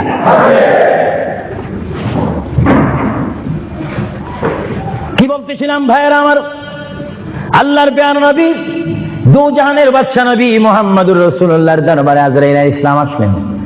এবার আজরাইল এসে সালাম দিচ্ছে। আমার ভাইয়েরা বলুন, আসসালাতু ওয়াসসালামু আলাইকা ইয়া রাসূলুল্লাহ। সবাই জোরে বলেন মুহাব্বতে। ফেরেশতারা ক্যাসেট করতেছে, এই সালামের আওয়াজ অবশ্যই নিজ কানে হাসরের ময়দানে শুনতে পারবেন। চিৎকার দিয়ে বলেন সুবহানাল্লাহ। আমার বুড়ো বুড়ো বাবারা, আমার যুবক ভাইয়েরা, আমার জ্ঞানী গুণী ভাইয়েরা, শিক্ষিত ভাইয়েরা, মা বোনেরা, সবাই বলুন আসসালাতু ওয়াসসালামু আলাইকা ইয়া রাসূলুল্লাহ, আসসালাতু ওয়াসসালামু আলাইকা ইয়া হাবিবাল্লাহ। আজরাইল আমার নবীর ঘরের দরজার মধ্যে যখন আসলো, আমার নবীর কাছে যখন চলে আসলো, আজরাইল যখন সালাম দিচ্ছে, বিশ্বের শ্রেষ্ঠ মহিলা, জান্নাতের কোটি কোটি কোটি কোটি নারী সমাজের সরদার হযরত ইমাম হুসাইন ও হাসাইনের মা, বিশ্বের শ্রেষ্ঠ নারী মা ফাতেমা ওই মুহূর্তে ঘরের মধ্যে তিনি উপস্থিত ছিলেন। জোরে বলেন সুবহানাল্লাহ। কে দরজার মধ্যে? কে যেন দরজা নাড়ালো? দরজার মধ্যে যেন কে শব্দ করলো? মা ফাতেমা কিছুক্ষণ পরে দরজার ভিতর থেকে, ঘর থেকে আল্লাহর নবীর সামনে তিনি বসান। মা ফাতেমা হঠাৎ করে ডাক দিলেন, কে ঘরের দরজার মধ্যে দরজা নাড়াচাড়া করতেছেন? কে আপনি? কে মানান? বাইর থেকে জবাব দিচ্ছি, আনা মালাকুল মাউত, আনা আজরাইল। এই কথা বলার পরে মা ফাতেমা চোখের পানি ছেড়ে দিলেন। মা ফাতেমা চিৎকার দিয়ে বললেন, ইয়া রাসূলুল্লাহ, ইয়া হাবিবাল্লাহ, আমার জীবনে আমি এমন কোন মানুষ দেখিনি, দরজা খোলার পর আমি দেখলাম তার পাওটা হচ্ছে জমিনে আর তার মাথা দেখা যাচ্ছে আসমানে। ইয়া রাসূলুল্লাহ, এমন একটি ভয়ঙ্কর মানুষ আমার জীবনে আমি দেখিনি। আল্লাহর নবী চক্ষু মোবারকের পানি মোবারক ছেড়ে বলে, মা, ও মা, তুমি দেরি করো না, দরজা খুলে দাও। আল্লাহর মেহমান আমার দরবারে এসেছে, মেহমানকে বসতে জায়গা দাও। ইনি হচ্ছে মালাকুল মউত, যে বাবার থেকে সন্তানকে নিয়ে যায়, সন্তান থেকে বাবাকে নিয়ে যায়, মা থেকে ছেলে নিয়ে যায়, ছেলের থেকে মা নিয়ে যায়। এর নাম হচ্ছে মালাকুল মউত আজরাইল। হে আমার মা ফাতেমা, তোমার কোনো কথা বললে আমাকে বলে দাও, কিছুক্ষণ পরে আমি দুনিয়া ছেড়ে আমার আল্লাহর মহান দিদারে চলে যাব। জোরে বলেন সুবহানাল্লাহ। বলেন আল্লাহু আকবার। আরো জোরে বলেন আল্লাহু আকবার। আমরা মহান আল্লাহ চাই কি চাই না? আরো জোরে বলেন চাই কি চাই না? যদি মহান আল্লাহ চেতে হয়, পেতে হয়, মানতে হয়, একটি মাত্র আদর্শ আমাদেরকে জমিনে মানতে হবে, রাখতে হবে। যে আদর্শের প্রতীক ওয়ালার নাম সবাই বলেন মুহাম্মাদুর। আরো জোরে বলেন না মুহাম্মাদুর। মা ফাতেমা কাঁদতে শুরু করলেন, আমার নবীও কাঁদতে শুরু করলেন। মা ফাতেমা বলে, ইয়া রাসূলুল্লাহ, ইয়া হাবিবাল্লাহ, বুঝিছি মনে হয় আপনি চলে যাবেন, না হয় আমি চলে যাব। আল্লাহর প্রিয় নবী কাঁদতে কাঁদতে বলে, ফাতেমা, আমি চলে যাব। আমার নবুয়তের দায়িত্ব, আমার উপরে যা দায়িত্ব ছিল আমি সব দায়িত্ব কমপ্লিট করেছি। হ্যাঁ ফাতেমা, শুধু আমি বিশ্ববাসীর জন্য নবী নয়, বিশ্ববাসীর জন্য আমি শুধু রহমত নয়, কবরের মধ্যে যারা অবস্থান করেছে তাদের জন্য আমি পয়গাম্বার। আমার দায়িত্ব যেমন দুনিয়াওয়ালাদের জন্য রয়েছে, তেমন কবরের মধ্যে যারা গিয়েছে তাদের জন্য রয়েছে। আজকে আমি যদিও দুনিয়া থেকে চলে যাই, কবরের মধ্যে কোটি কোটি উম্মত রয়েছে, তাদের জন্য আজকে আনন্দের দিন। জোরে বলেন সুবহানাল্লাহ। আরো জোরে বলেন সুবহানাল্লাহ। আমার নবী যেমন দুনিয়ার নবী, তিনি তেমন আখিরাতেরও নবী। তিনি যেমন বিশ্ববাসীর জিন্দা যারা রয়েছেন, নারী সমাজ, মহিলা সমাজ, পুরুষ সমাজ, আমাদের জন্য নবী যেমন রহমত, যারা কবরের মধ্যে নারী পুরুষ অবস্থান করেছে তাদের জন্য আমার নবী রহমত। চিৎকার দিয়ে বলেন সুবহানাল্লাহ। এজন্য আমার আল্লাহ রাব্বুল আলামিন বলেন 3,24,000 পয়গম্বর আদম থেকে শুরু করে ঈসা নবী পর্যন্ত কোন নবীর শানে আমি যে আয়াত ফিট করি নেই, আমার আল্লাহ বলেন এই ধরনের আয়াত শুধু আমার নবীকে আমি দান করেছি। এজন্য আমার আল্লাহ বলেন, আমার ভাইয়েরা বলুন, মা বোনেরা বলুন, বিসমিল্লাহির রহমানির রহিম ওয়া মা আরসালনাকা ইল্লা রাহমাতান লিল আলামিন। আমার আল্লাহ বলে, হাবিব, হে আমার বন্ধু, হে মুহাম্মদুর রাসূলুল্লাহ, আপনাকে আমি আসমানের জন্য, জমিনের জন্য, আরশের জন্য, কুরসির জন্য, মানুষের জন্য, জিন জাতির জন্য, ফেরেশতার জন্য, আমার সৃষ্টির মধ্যে যত সৃষ্টি রয়েছে সকল সৃষ্টির মালিক হচ্ছে আমি আল্লাহ রব্বিল আলামিন। আর সকল সৃষ্টির জন্য রহমত হচ্ছেন আপনি রহমাতুল লিল আলামিন। হাবিব, আমি আল্লাহ, যেখানে আল্লাহর ক্ষমতা থাকবে সেখানে আপনার রহমতের ক্ষমতা অবশ্যই থাকবে। জোরে বলেন সুবহানাল্লাহ, বলেন আল্লাহু আকবার। যেখানে আমার আল্লাহ বলেন সেখানে মুহাম্মাদুর, আরো জোরে বলেন যেখানে আল্লাহ সেখানে মুহাম্মাদুর রাসূলুল্লাহ। শুধু এই আহলে সুন্নাহ ইসলামিক ফাউন্ডেশনের আমরা যারা মুসলমান রয়েছি আমাদের সকলের নবীর নাম কি? আরো জোরে বলেন না মুহাম্মাদুর। আমরা একই প্ল্যাটফর্মের মধ্যে থেকে স্লোগান দিয়ে রিসালাতে আমরা রাসূল চাই কি চাই না? আরো জোরে বলেন চাই কি চাই না? ইসলাম মানে সন্ত্রাসী নয়, ইসলাম মানে কাটাকাটি নয়, ইসলাম মানে মারামারি নয়, ইসলাম মানে গীবত নয়, ইসলাম মানে গোসা নয়। ইসলাম হচ্ছে শান্তির ধর্ম, মানবতার ধর্ম, মানুষ কল্যাণের ধর্ম, মানুষকে সুশিক্ষা দেওয়ার ধর্ম। ইসলাম হচ্ছে অমানুষকে মানুষ করে, অন্যায়কারীকে ন্যায়ের মধ্যে এনে মানুষকে হিদিনাস সিরাতাল মুস্তাকিমের সন্ধান দিয়ে একটি অমানুষকে মানুষ রূপে প্রতিষ্ঠিত করে একজন ইমানদার গঠন করার নাম ইসলাম। চিৎকার দিয়ে বলেন সুবহানাল্লাহ। আমরা এই শান্তির ধর্ম ইসলাম চাই কি চাই না? হাত তুলে বলুন চাই কি চাই না? আমরা ইসলাম চাই কি চাই না? যারা ইসলামের প্রতি আস্থা রয়েছে হাত তুলুন। আমরা ইসলাম চাই কি চাই না?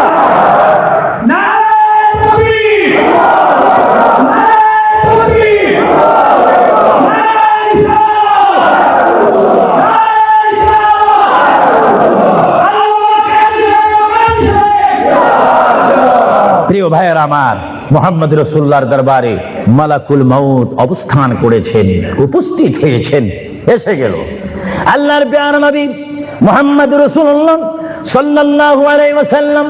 মা ফাতেমাকে ডাক দিয়ে বলে, হে আমার কন্যা ফাতেমা, তোমাকে আমি জানিয়ে দিতে চাই আমার আর বেশি সময় নেই। তোমার যদি কোনো কথা থাকে তুমি আমাকে বলে দাও, আমি তোমার কথাগুলো শুনবো। মা ফাতেমা ইয়া রাসূলুল্লাহ বলে একটা চিৎকার মেরে ঘর থেকে বাইর হয়ে মসজিদে নববীর সামনে চলে গেল। মা ফাতেমা সেখানে গিয়ে দেখে ইমাম হাসান হোসেন খেলাধুলা করতেছে। মা তার সন্তানকে ডাক দিচ্ছে, হাসান আর হুসাইন, তোমরা বুঝি এখানে তোমরা খেলাধুলা করতেছো? আমার বাবা বিশ্বনবী মুহাম্মদুর রাসূলুল্লাহ সাল্লাল্লাহু আলাইহি ওয়াসাল্লাম দুনিয়া থেকে চলে যাচ্ছে। তোমাদের যদি কিছু চাওয়ার থাকে, পাওয়ার থাকে, তোমরা আমার বাবার কাছে চলে যাও। আল্লাহর হাবিবের নাতি ইমাম হাসান হোসেন ইয়া নবী বলে বলে, ইয়া রাসূল বলে বলে চিৎকার দিয়ে দিয়ে তারা আমার নবীর কাছে চলে আসলো। কিতাবের মধ্যে আসে দুনো ভাই আল্লাহর নবীকে জড়ায় ধরে বলে, নানা গো, ও নানা, আমাদের বাবা আলীর মতো গরিব সাহাবী দুনিয়ার মধ্যে নাই। নানা, আমাদের মা ফাতেমা জান্নাতের মহিলাদের সরদার বলে আপনি ঘোষণা দিয়েছেন, আমাকে জান্নাতের নওজওয়ানদের সরদার বলে ঘোষণা দিয়েছেন। নানা গো, পৃথিবীর বুকে থাকতে হলে তো পেটের প্রয়োজন আছে, খিদার প্রয়োজন আছে। ও নানা, যখন দুনিয়ার মধ্যে খিদা পাইতো 3 দিন 4 দিন পর্যন্ত আমার মা গুনে চুলাতে আগুন দিতে পারতেন না। টাকা নাই, পয়সা নাই, চুলাতে পর্যন্ত আগুন জ্বলে না, পাথর বেঁধে বেঁধে আমরা রাত্রে ঘুমাইতাম। ইয়া রাসূলুল্লাহ, ইয়া হাবিবাল্লাহ, আপনার রহমতের চেহারার দিকে যখন নজর করতাম আমাদের পেটটা ভরে যাইতো, খিদার কথা আমরা ভুলিয়ে যাইতাম। ইয়া রাসূলুল্লাহ, আপনি যদি দুনিয়া থেকে চলে যান আমরা কার চেহারার দিকে নজর করে আমাদের পেটের খিদা দূর করব? আল্লাহর নবী চক্ষু মুবারকের পানি ছেড়ে বলে, হাসাইন আর হুসাইন, তোমরা কেঁদো না। যতবার তোমরা নামাজ পড়বে আর নামাজের মধ্যে তোমরা বলবে, আসসালামু আলাইকা আইয়ুহান নবিয়্যু ওয়া রাহমাতুল্লাহি রাহমাতুল্লাহি ওয়া বারাকাতুহু। যতবার তোমরা আমাকে সালাম দিবে ততবার আমি তোমাদের সামনে উপস্থিত থাকবো। জোরে বলেন সুবহানাল্লাহ, আল্লাহু আকবার, নারে তাকবীর, নারে রিসালাত, আল্লাহু আবু সুফিয়ান আল কাদির সাহেব, মুহাম্মদ রাসূলুল্লাহ সাল্লাল্লাহু আলাইহি ওয়াসাল্লাম তিনি নিজে কাঁদেন, হাসাইন কাঁদেন, হুসাইন কাঁদেন, আলীও কাঁদেন, ফাতেমাও কাঁদেন। আজরাইল বলেন তিনি আজরাইলও কান্দা শুরু করেছেন। আমি পৃথিবীতে বহু মানুষের রূহ নিয়েছি, প্রাণ নিয়েছি, কিন্তু আমি মালাকুল মউত কোনোদিন কাঁদিনি। এখন আওলাদ রাসূলের অবস্থা দেখে যখন আজরাইলও কাঁদতেছেন, আল্লাহর প্রিয় নবী সাল্লাল্লাহু আলাইহি ওয়াসাল্লাম মা ফাতেমাকে ডাক দিলেন, হে আমার মেয়ে, তোমাকে আমি কত আদর করেছি, তোমার কোনো কথা আছে কিনা?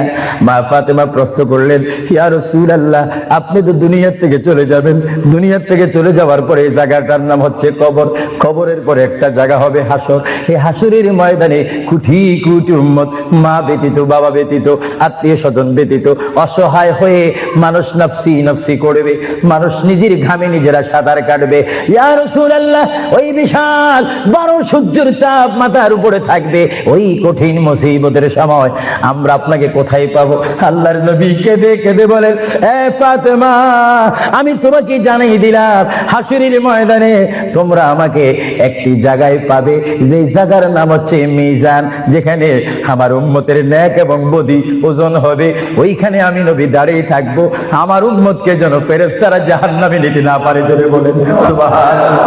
আল্লাহর প্রিয় নবী কেঁদে কেঁদে বলেন, ফাতেমা, আমাকে তুমি মিজান পাল্লা কাছে পাবে। আর ফাতেমা প্রশ্ন করলেন, ইয়া রাসূলুল্লাহ, যদি মিজানে যদি আপনাকে না পাই? আল্লাহর নবী কেঁদে কেঁদে বলেন, আমাকে তোমরা জাহান্নামের দরজার মধ্যে পাবে। ইয়া রাসূলুল্লাহ, সেখানে যদি না পাই ফুলসরাতের গোড়ার মধ্যে পাবে। ইয়া রাসূলুল্লাহ, সেইখানে যদি না পাই হাউজে কাউসারের কিনারায় পাবে। মা ফাতেমা কেঁদে কেঁদে বলেন, বাবা গো, ইয়া রাসূলুল্লাহ, এতে টাইমে যদি চারটি জায়গার মধ্যে যদি আপনার উম্মত মুসিবতের মধ্যে পড়ে যায়, আপনার একা পক্ষে কিভাবে সম্ভব হবে তাদেরকে রক্ষা করার জন্য? আল্লাহ নবী চোখের পানি ছেড়ে বলে, ফাতেমা, তুমি আমাকে এতক্ষণ চিনতে পারো না গো ফাতেমা, তুমি জগতের বাবার মতো আমাকে বাবা মনে করো না।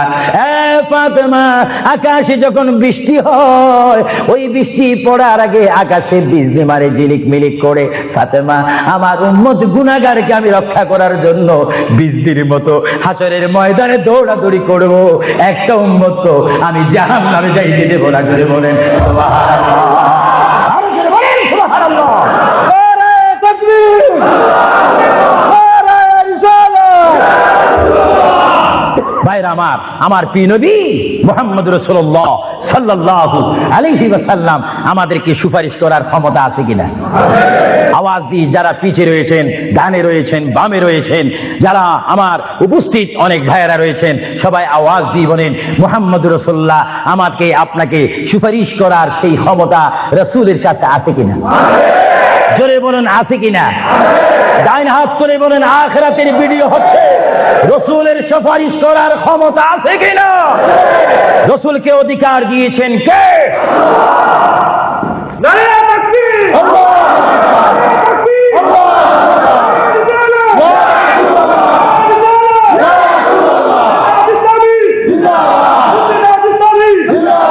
আল্লাহর প্রিয় নবী, দো জাহানের বাদশা নবী মুহাম্মদুর রাসূলুল্লাহ সাল্লাল্লাহু আলাইহি ওয়াসাল্লাম, তিনি কেমন নবী? আল্লাহর প্রিয় নবী, দো জাহানের বাদশা নবীকে তিনি ফাতেমার সাথে এই কথাগুলা বললেন। এই জন্য আমার ভাইয়েরা, যারা জ্ঞানী গুণী ভাইয়েরা রয়েছেন, জীবন পেয়েছি, জীবনটা পাওয়ার আগে মায়ের পেটের মধ্যে ছিলাম, মায়ের পেটে আসার আগে আমরা রূহ জগতের মধ্যে ছিলাম, রূহ জগতে আসার আগে আমরা কুদরতের মধ্যে ছিলাম। ভাইয়েরা আমার, প্রথম ছিলাম কুদরতের মধ্যে, তারপর আমি আপনি এসেছি আলমে আরওয়াহ রূহ জগতের মধ্যে, তারপরে বাবা এবং মায়ের মাধ্যমে আমরা এসেছি মায়ের পেটের মধ্যে। মার পেটকে আমরা বিশাল পৃথিবী মনে করেছিলাম, মায়ের পেট থেকে আমরা আসলাম ধরার বুকে জমিনের মধ্যে, আবার জমিন থেকে আমরা চলে যাব কবরের মধ্যে, কবরের মধ্য থেকে আমরা উঠবো হাসরের ময়দানে। হাসরের ময়দান কঠিন ময়দান হবে, যেই ময়দান নাম হাসরের ময়দান, যেই ময়দানে 12টি সূর্যের তাপ এক মোড়ম হাতের উপরে থাকবে। নিজেরা নিজের গামী সাঁতার করবেন, ইয়া নাফসি বলে বলে আমরা চিৎকার মারবো। সেই হাসরের ময়দানে, কঠিন মুসিবতের ময়দানে 50,000 বছর আপনাকে আমাকে অবস্থান করতে হবে। আর সেই কঠিন হাসরের ময়দানে আমার নবী নিজেই হাদিস শরীফের মধ্যে বলেন, শাফাআতি লিআহলিল কাবাইর মিন উম্মতি। আল্লাহর প্যারা নবী হাদিস শরীফের মধ্যে বলেন, ওই ধরনের ওই শ্রেণীর উম্মতের জন্য আমার সুপারিশের দরজা খোলা থাকবে যেই সমস্ত উম্মত আল্লাহর জমিনে গুনাহ করেছে, গুনাহ করার পরে আমার আল্লাহ ক্ষমা করে নেই, বান্দা কাঁদার মতো কেঁদেছে, তারপর আল্লাহর দয়া হয়নি। ওই হাসরের ময়দানে উম্মতের চেহারা দেখে দেখে আমি নবী তাদের ডাইন হাত ধরে ধরে আমি সুপারিশ করে করে আমার মহান আল্লাহর গোসাকে পানি করে আমার উম্মত গুলিকে আমি জান্নাতে পৌঁছাই দেব। জোরে বলেন সুবহানাল্লাহ, বলেন ইয়া রাসূলুল্লাহ, আরো জোরে বলুন না ইয়া রাসূলুল্লাহ। আমরা ইয়া রাসূলুল্লাহ শুধু আওয়াজ দিতে চাই না, আমরা বাস্তবে কবরে হাসরে মিজানে আমরা নবী দেখতে চাই কি চাই না? সেই নবী দেখতে হলে আমাদেরকে নবীর সৈনিক হতে হবে কি হবে না?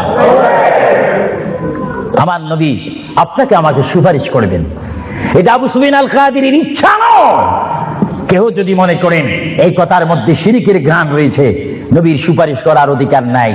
নবীর সুপারিশ অস্বীকার করে কারা? যাদের মধ্যে ঈমান থাকে না তারা, আর যাদের মধ্যে কলমা শরীফের কিঞ্চিত স্পিরিট রয়েছে, লা ইলাহা ইল্লাল্লাহর জজবা রয়েছে, মুহাম্মদ রাসূলুল্লাহর মুহাব্বত রয়েছে, তারা নবীর সুপারিশ চাই কি চাই না? আরো জোরে বলুন, চাই কি চাই না? নবীর সুপারিশ পাইতে হলে কি সবাই কি টাইটেল পাস করতে হবে নাকি?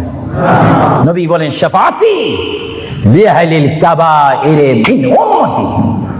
আমার গুনাহগার উম্মত যাদের অন্তরে আমার প্রেম ভালোবাসা রয়েছে, আমি রাসূল পাখির মতো উড়িয়ে উড়িয়ে হাসরের ময়দানে আমার উম্মতগুলিকে আমি ডান হাতে ধরে ফুলসিরাত না দেখে মতো তাদেরকে আমি জান্নাতে পৌঁছাই দেব। বলেন না সুবহানাল্লাহ। এই ক্ষমতা রাসূলুল্লাহকে দিয়েছেন কে? আরো জোরে বলুন কে? এবার আমার নবী মালাকুল মউত আজরাইলকে ডাক দিলেন, মালাকুল মউত আজরাইল, তুমি তোমার কাজ করতে পারো। আজরাইল ইসলাম বলে, ইয়া রাসূলুল্লাহ, দেখেন আমার নবীর মউত কি রকম। আজকে অনেকে বলেন নবীর মরে গিয়েছে, ভালো কথা তারা জানেন না বলে এই কথা বলেন। আমি ভাই ফিতনা চাই না, ঝগড়া চাই না, কাটাকাটি চাই না, কিন্তু কেউ যদি কাউকে গালি দেয়, কিন্তু গালির যদি কিছু জবাব দেওয়া না হয় তাহলে গালিটা সত্য হয়ে যায়। এর জন্য মাঝে মাঝে আমি কিছু বলি, কিন্তু ঝগড়া করা আমাদের ইসলামের দায়িত্ব নয়।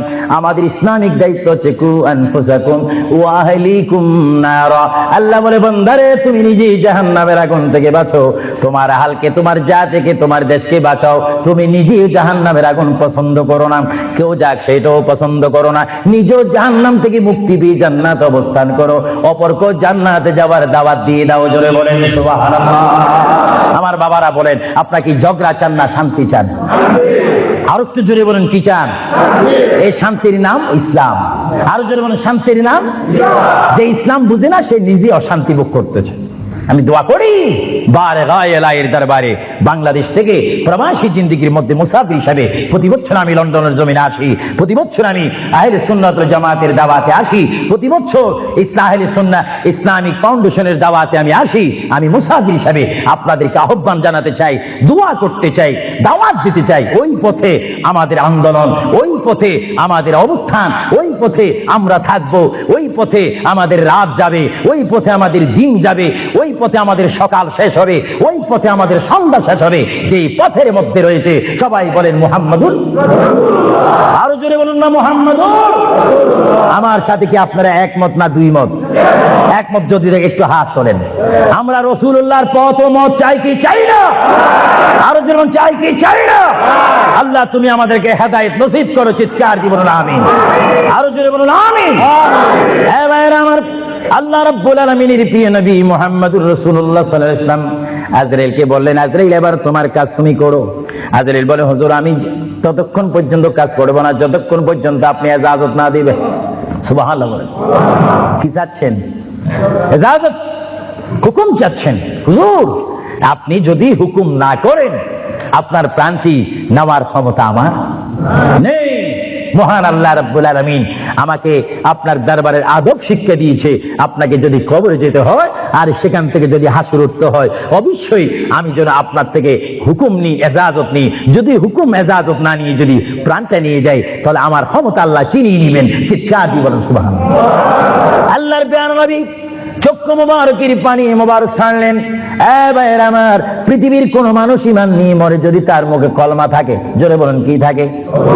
কলমাটা আপনারা সবাই বলেন, লা ইলাহা ইল্লাল্লাহ। জোরে, লা ইলাহা লা ইলাহা ইল্লাল্লাহু মুহাম্মাদুর রাসূলুল্লাহ।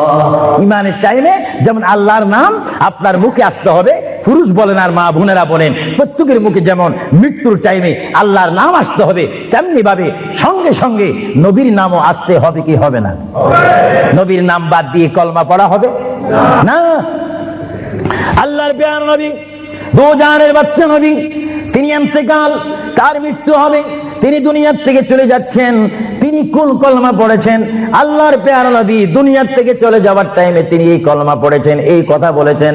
আমার ভাইয়েরা বলেন, রাব্বি হাবিলি উম্মতি, রাব্বি হাবিলি উম্মতি। আল্লাহ, আমি এখন পৃথিবীর থেকে চলে যাব, যাওয়ার টাইমও তোমাকে ডাক দিচ্ছি, রব্বি, হে আমার রব, রব্বি, হে আমার আল্লাহ, হাবলি উম্মতি, তোমার কাছে আর কিচ্ছু চাই না, আমার উম্মতগুলোকে মাফ করে আমাকে দিয়ে দাও। জোরে বলেন সুবহানাল্লাহ, বলেন আল্লাহু আকবার। কিন্তু মানুষ যখন কবরে যায় কলমা পড়তে হয় কি হয় না? ঈমান।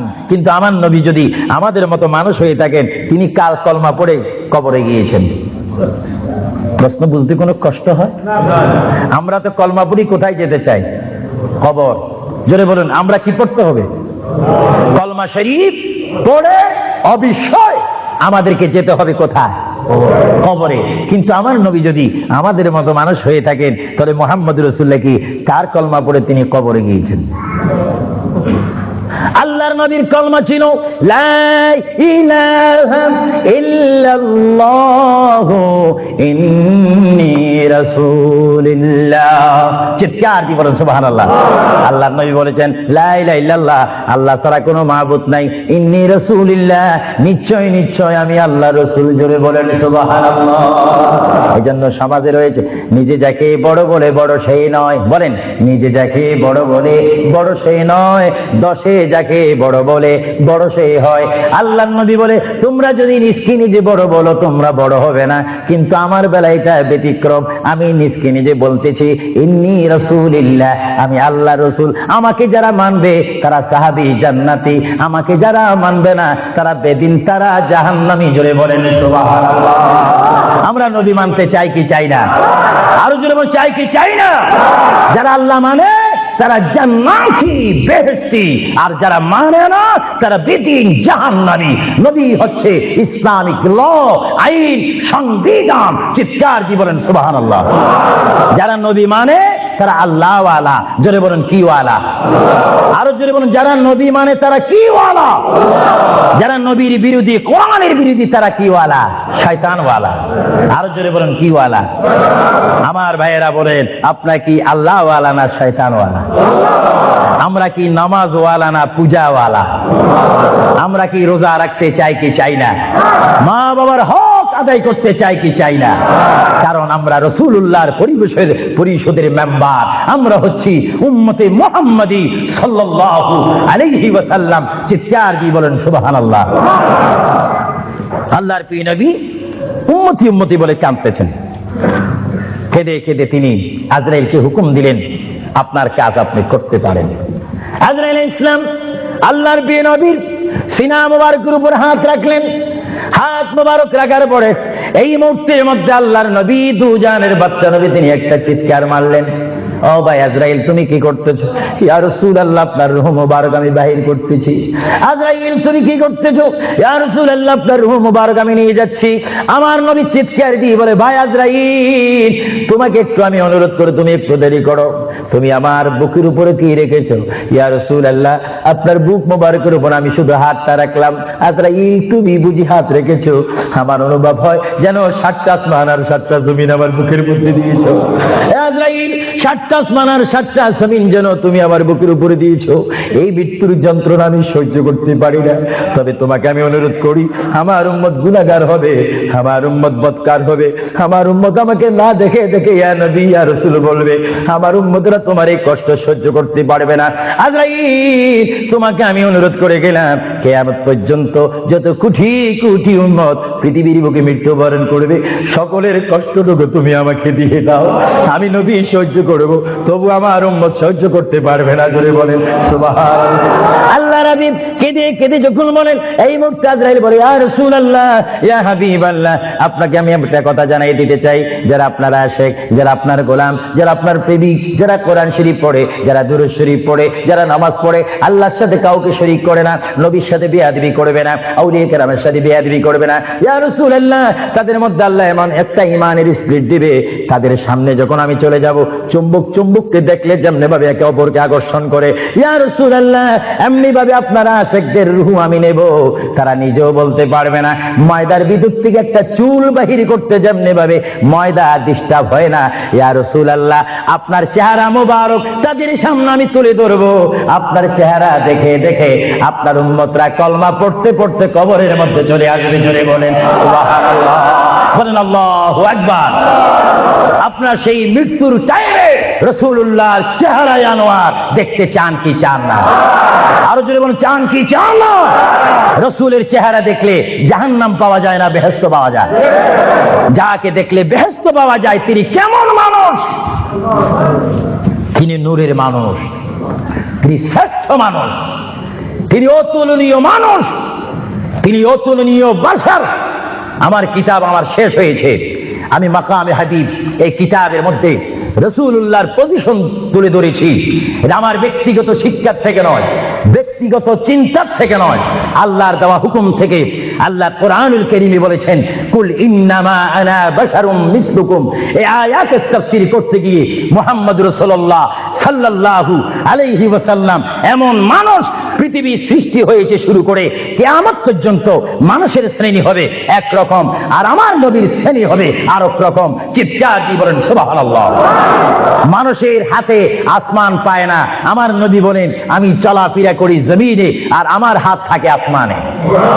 আরো জোরে বলেন না সুবহানাল্লাহ। এজন্য মুহাম্মদ রাসূলুল্লাহ আর আমাদের মধ্যে ব্যবধান আছে কিনা? আরো জোরে বলেন, আছে কিনা? আল্লাহর প্যারা নবী মুহাম্মদ রাসূলুল্লাহ রূহ মুবারক নেওয়া হলো। বুঝেন, যদি নবীও চলে যেতে হয়, সেখানে তো আপনার থাকার কোনো ব্যবস্থা নেই। চিন্তা করেন, আপনার ঘরটা কত লক্ষ টাকার, আপনার অবস্থান কত কোটিপতি শিল্পপতি, সব মিথ্যা, সব বানোয়াট আমার আপনার পর হবে, কিচ্ছু সঙ্গে যাবে না।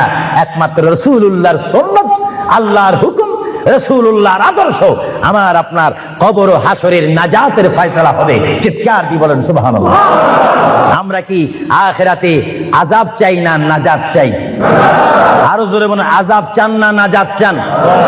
আমরা কি অশান্তি চাই না শান্তি চাই? দোজখ চাই না বেহেশত চাই? আল্লাহ চাই না শয়তান চাই? আরো জোরে বলেন, কি চাই? আল্লাহ রাসূল আমরা চাই কি চাই না? মুহাম্মদ রাসূলুল্লাহর রূহ মুবারক নেওয়া হলো, নিয়ে গেলেন। সাহাবায়ে কেরামের মধ্যে চিৎকার শুরু হলো, প্রিয় নবী চলে গেলেন। আল্লামা শেখ আব্দুল হক মুহাদ্দিস দেনবী মাদারিসুন নবুয়তের মধ্যে তিনি বলেন, বিশ্বের শ্রেষ্ঠতম ক্লাস নম্বর 1 মুহাদ্দিস, যার সিনার মধ্যে লক্ষ লক্ষ হাদিস মুখস্থ ছিল। তিনি মাদারিসুন নবুয়ত ফারসি কিতাবের মধ্যে তিনি লেখেন, মুহাম্মদ রাসূলুল্লাহর রূহ মুবারক যখন নেওয়া হলো, আল্লাহর পেয়ারা হাবিবের রূহ মুবারক নিয়ে আসমানে আজরাইল প্রথম আসমানে চলে গেলেন। জোরে বলেন কোথায়?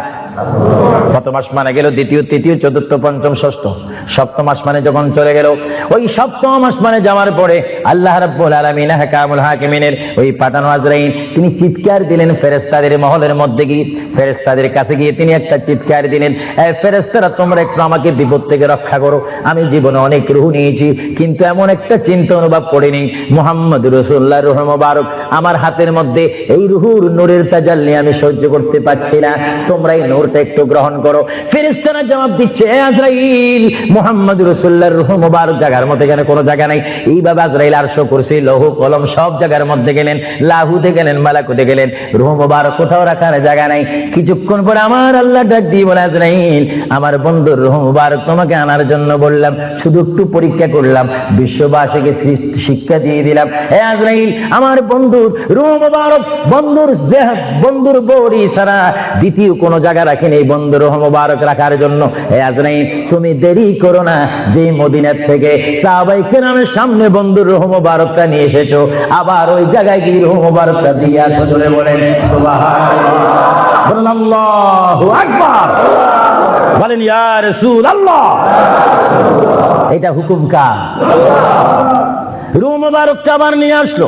রূহ মুবারক নিয়ে আসার পরে হযরত আব্বাস বলেন, হযরত আলী বলেন, হযরত ওমর বলেন, সাইয়্যিদনা আবু বকর সিদ্দিক বলেন, বিশেষ করে হযরত আব্বাস রাদিয়াল্লাহু তাআলা আনহু বলেন, আমি দেখতে পেলাম আল্লাহর নবী চেহারা মোবারক উপর কাপড় ছিল। কাপড়টা যখন ছিল, হঠাৎ করে আমি দেখি আল্লাহর নবীর জবান মোবারক যেন নড়াচড়া করতেছে। সুবহানাল্লাহ। হযরত আব্বাস বলেন, আমি ওমরকে ডাক দিলাম, সাইয়্যিদনা আবু বকরকে ডাক দিলাম, এ সাহাবীরা, তোমরা কেঁদো না, আল্লাহর নবী মরে নেই, আল্লাহর নবী মৃত্যুবরণ করতে পারে না, আল্লাহর নবী যদি মরে যায় আল্লাহর রহমত শেষ হয়ে যাবে। তোমরা দেখো রে, আল্লাহর নবী যেন জবান মোবারকে কি জানি বলতেছে। হযরত সাইয়্যিদনা আবু বকর বলেন, আমার কানটি, আমার ডান কান আল্লাহর নবীর জবান মোবারক উপরে যখন দিলাম, আমি দেখতেছি আল্লাহর হাবিব জবান মোবারক দিয়ে বলতেছে, রব্বি হাবিলি উম্মতি, রব্বি হাবিলি উম্মতি। আল্লাহর হাবিবের সাহাবায়ে কেরাম চিৎকার মারি বলে, আল্লাহর নবী মরতে পারে না। আল্লাহর নবীর কাফন মোবারকের কাপড় যখন একটু সরানো হলো, আমার নবী একটু মুস্কি হাসি দিলেন। সাইয়্যিদনা আবু বকর বলেন, আমি রাসূলের মুস্কি হাসি দেখে একটা ইঙ্গিত পেলাম, আমাকে এই অবস্থাও তোমরা কবর দিতে হবে। জোরে বলেন সুবহানাল্লাহ, আরো জোরে বলেন সুবহানাল্লাহ। সাইয়্যিদনা আবু বকর সিদ্দিক বুঝে গেলেন, আল্লাহর নবীকে গোসল দেওয়া হলো, সব কিছু দেওয়া হলো, জানাজা পড়াইয়ে ইমাম বিহীন আমাদের জানাজা পড়তে হয় ইমামের নেতৃত্বে। 4 তাকবীরের সহিত কি পড়ে? জানাজা। আরো জোরে বলেন কি পড়ে? ইমাম কি পিছে থাকে না সামনে থাকে? কিন্তু আমার নবীর জানাজা এইভাবে হয়নি। আমার নবীর জানাজা কিভাবে হয়েছে জানেন? দুররাতুল ওয়াইজিন, দুররাতুন নাসিহিন কিতাবের নাম। কিতাবের নাম বলে দিচ্ছি মাআরিজুন নবুওয়াত, কিতাবের নাম বলে দিচ্ছি মাকামে নবুওয়াত, শাওয়াহিদুন নবুওয়াত। এই কিতাবখানা লেখা হয়েছে আজ থেকে প্রায় 850 বছর পূর্বে। আল্লামা আব্দুর রহমান নুরউদ্দিন জামি রাহমাতুল্লাহ আলাইহি কিতাবের মধ্যে উল্লেখ করেন, মুহাম্মদুর রাসূলুল্লাহ সাল্লাল্লাহু আলাইহি ওয়াসাল্লাম এমন একজন পয়গম্বর যার মৃত্যু এমন একটা মৃত্যু হয়েছে, যিনি কবর শরীফে যাওয়ার আগে তার নামাজে জানাজা পড়েছেন। সমস্ত ফেরেশতারা এসে তাওয়াফ করে করে, সমস্ত সাহাবীরা চতুর্দিকে তাওয়াফ করে করে, দুরূদ শরীফ পড়ে পড়ে নবীকে কবরের মধ্যে নিয়েছেন। জোরে বলেন সুবহানাল্লাহ। ধরেন নবীর জানাজা, আমাদের জানাজা যেমনি ভাবে পড়া হয়, নবীর জানাজাও তেমনি ভাবে পড়া হয়নি। কারণ আমাদের জন্য, মৃত্যু ব্যক্তির জন্য জানাজা কি ফরজে কিফায়া, আর আমার নবী কি মরা না জিন্দা? আওয়াজে বোঝা যায় নবী মরে গেছে। আরো জোরে বলেন নবী মরা না জিন্দা? আপনার মদিনা শরীফ যান, মরা নবীর কাছে না জিন্দা নবীর কাছে? নামাজে দিয়ে নবীকে সালাম দিচ্ছেন, মরা নবী না জিন্দা নবী? এই জন্য আমার মা বোনকে আমি বলবো, আমার বাবাদেরকে বলবো, আমার নওজোয়ান ইসলামিক সেই সৈনিকদেরকে বলবো, আহলে সুন্নাত ওয়াল জামাতের কর্মী বাহিনীকে বলবো, আপনারা যখন নামাজ পড়বেন, নামাজের মধ্যে যখন সালাম দিবেন, আত্তাহিয়াতু পড়তে গিয়ে আসসালামু আলাইকা আইয়ুহান নবিয়্যু যখন বলবেন, নিয়ত রাখবেন, খেয়াল রাখবেন, ধারণা করবেন নবী আপনার সামনে, নবী আপনাকে দেখতেছে। যদিও আপনি না দেখেন, এই চিন্তা অনুভব করে যদি আপনি নামাজ পড়েন, এই নামাজটা আপনার জন্য হয়ে যাবে মেরাজ এবং বেহেশতের তালা খোলার চাবি। চিৎকার দিয়ে বলেন সুবহানাল্লাহ। এই জন্য রাসূলুল্লাহ বলেন আসসালাতু মিফতাহুল জান্নাহ, এবং অন্য হাদিসে বলা হচ্ছে আসসালাতু মিরাজুল মুমিনিন, নামাজ হচ্ছে ইমানদারের জন্য মেরাজ।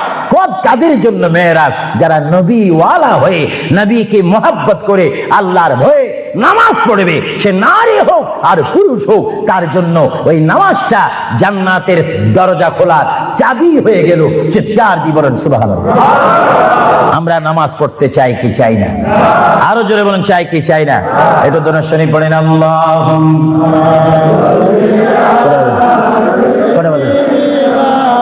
মাওলানা মুহাম্মদ ওয়া আলা আলি সাইয়্যিদিনা। এটা জোরে জোরে মুহাব্বতে বলুন আল্লাহ।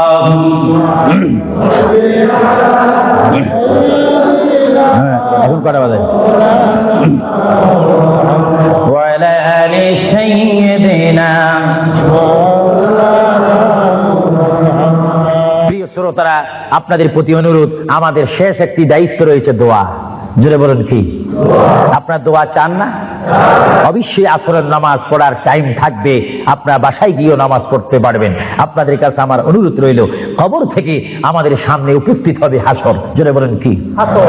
আমি আপনি যখন কবরের মধ্যে যাব, যেই কবর হবে মাটির, যেই কবর হবে পাটিবিহীন, পাটি থাকবে না, চাটাই থাকবে না, বালিশ থাকবে না, আপনার বেডশিট থাকবে না, সেখানে এয়ার কন্ডিশন থাকবে না, সেখানে আপনাকে শোয়াই দিবে যে মানুষটি কোটিপতি ছিলেন, শিল্পপতি ছিলেন, বুদ্ধিজীবী ছিলেন, আইনজীবী ছিলেন, চিন্তাবিদ ছিলেন, রাজনৈতিক অরাজনৈতিক লিডার ছিলেন, ব্যক্তিত্ব ছিলেন, ব্যক্তি নিয়ে আপনি পৃথিবীতে ফখর করেছিলেন। আজকে সেই মানুষটি 3.5 হাত কবরের মধ্যে, সমাজবিহীন, সাথীবিহীন কবরের মধ্যে যখন পিঠা লাগাবে, ওই পিঠা লাগাইবার টাইমে একটা দোয়া পড়া হয় কি হয় না? আরো জোরে বলুন, হয় কি হয় না? আমার ভাইয়েরা বলেন বিসমিল্লাহি ওয়া আলা মিল্লাতি রাসূলিল্লাহ বলা হয় কি হয় না? কি বলা হয়? বিসমিল্লাহি ওয়া আলা মিল্লাতি রাসূলিল্লাহ। কার মিল্লাতে রাখবেন আপনাকে আমাকে? নবীর। আরো জোরে বলুন কার? আপনাকে আমাকে রসুলের মিল্লাতে রাখবে, আর আমরা সেই রসুলের কোলে যেতে চাই কি চাই না? রাখার পরে যখন আপনার কবরের উপরে সরাসরি মাটিগুলা যেন বড়িতে না লাগে, বাঁশ দেবে, কাঠ দেবে, তারপরে বরফ দিবে, কলা পাতা দেয় বাংলাদেশে, এখানে কি দেয় জানি না, চাটাই দেয় মনে হয়, বা কাঠ দেয়, গাঁথনি দেয়, সরাসরি মাটি যেন আপনার মৃত্যু ব্যক্তির গায়ে না লাগে। তারপরে একটা দোয়া পড়া হয়, মিনহা খালাকনাকুম, বলেন মিনহা খালাকনাকুম ওয়া ফিহা নুঈদুকুম ওয়া মিনহা নুখরিজুকুম তারাতান উখরা। পড়া হয় কি হয় না?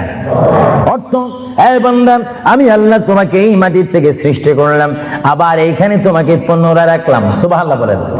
আবার এইখানে পুনরায় তোমাকে কুন ফায়াকুন বলে আবার তোমাকে প্রাণ দিয়ে জিন্দা করব। যেখানে তুমি জিন্দা করে স্থান পাবে, ওই স্থানের নাম বলেন হাসরের ময়দান।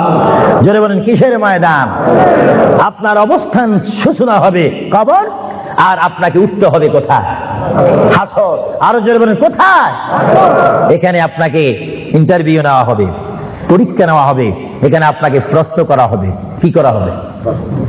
এই জন্য হাদিস শরীফে আছে, কবরের মধ্যে 1 নম্বর প্রশ্ন হবে ঈমান। জোরে বলেন কি? আর হাসরের ময়দানে 1 নম্বরে প্রশ্ন হবে নামাজ। ঈমান দিয়ে শুরু হবে, নামাজ দিয়ে শেষ হবে।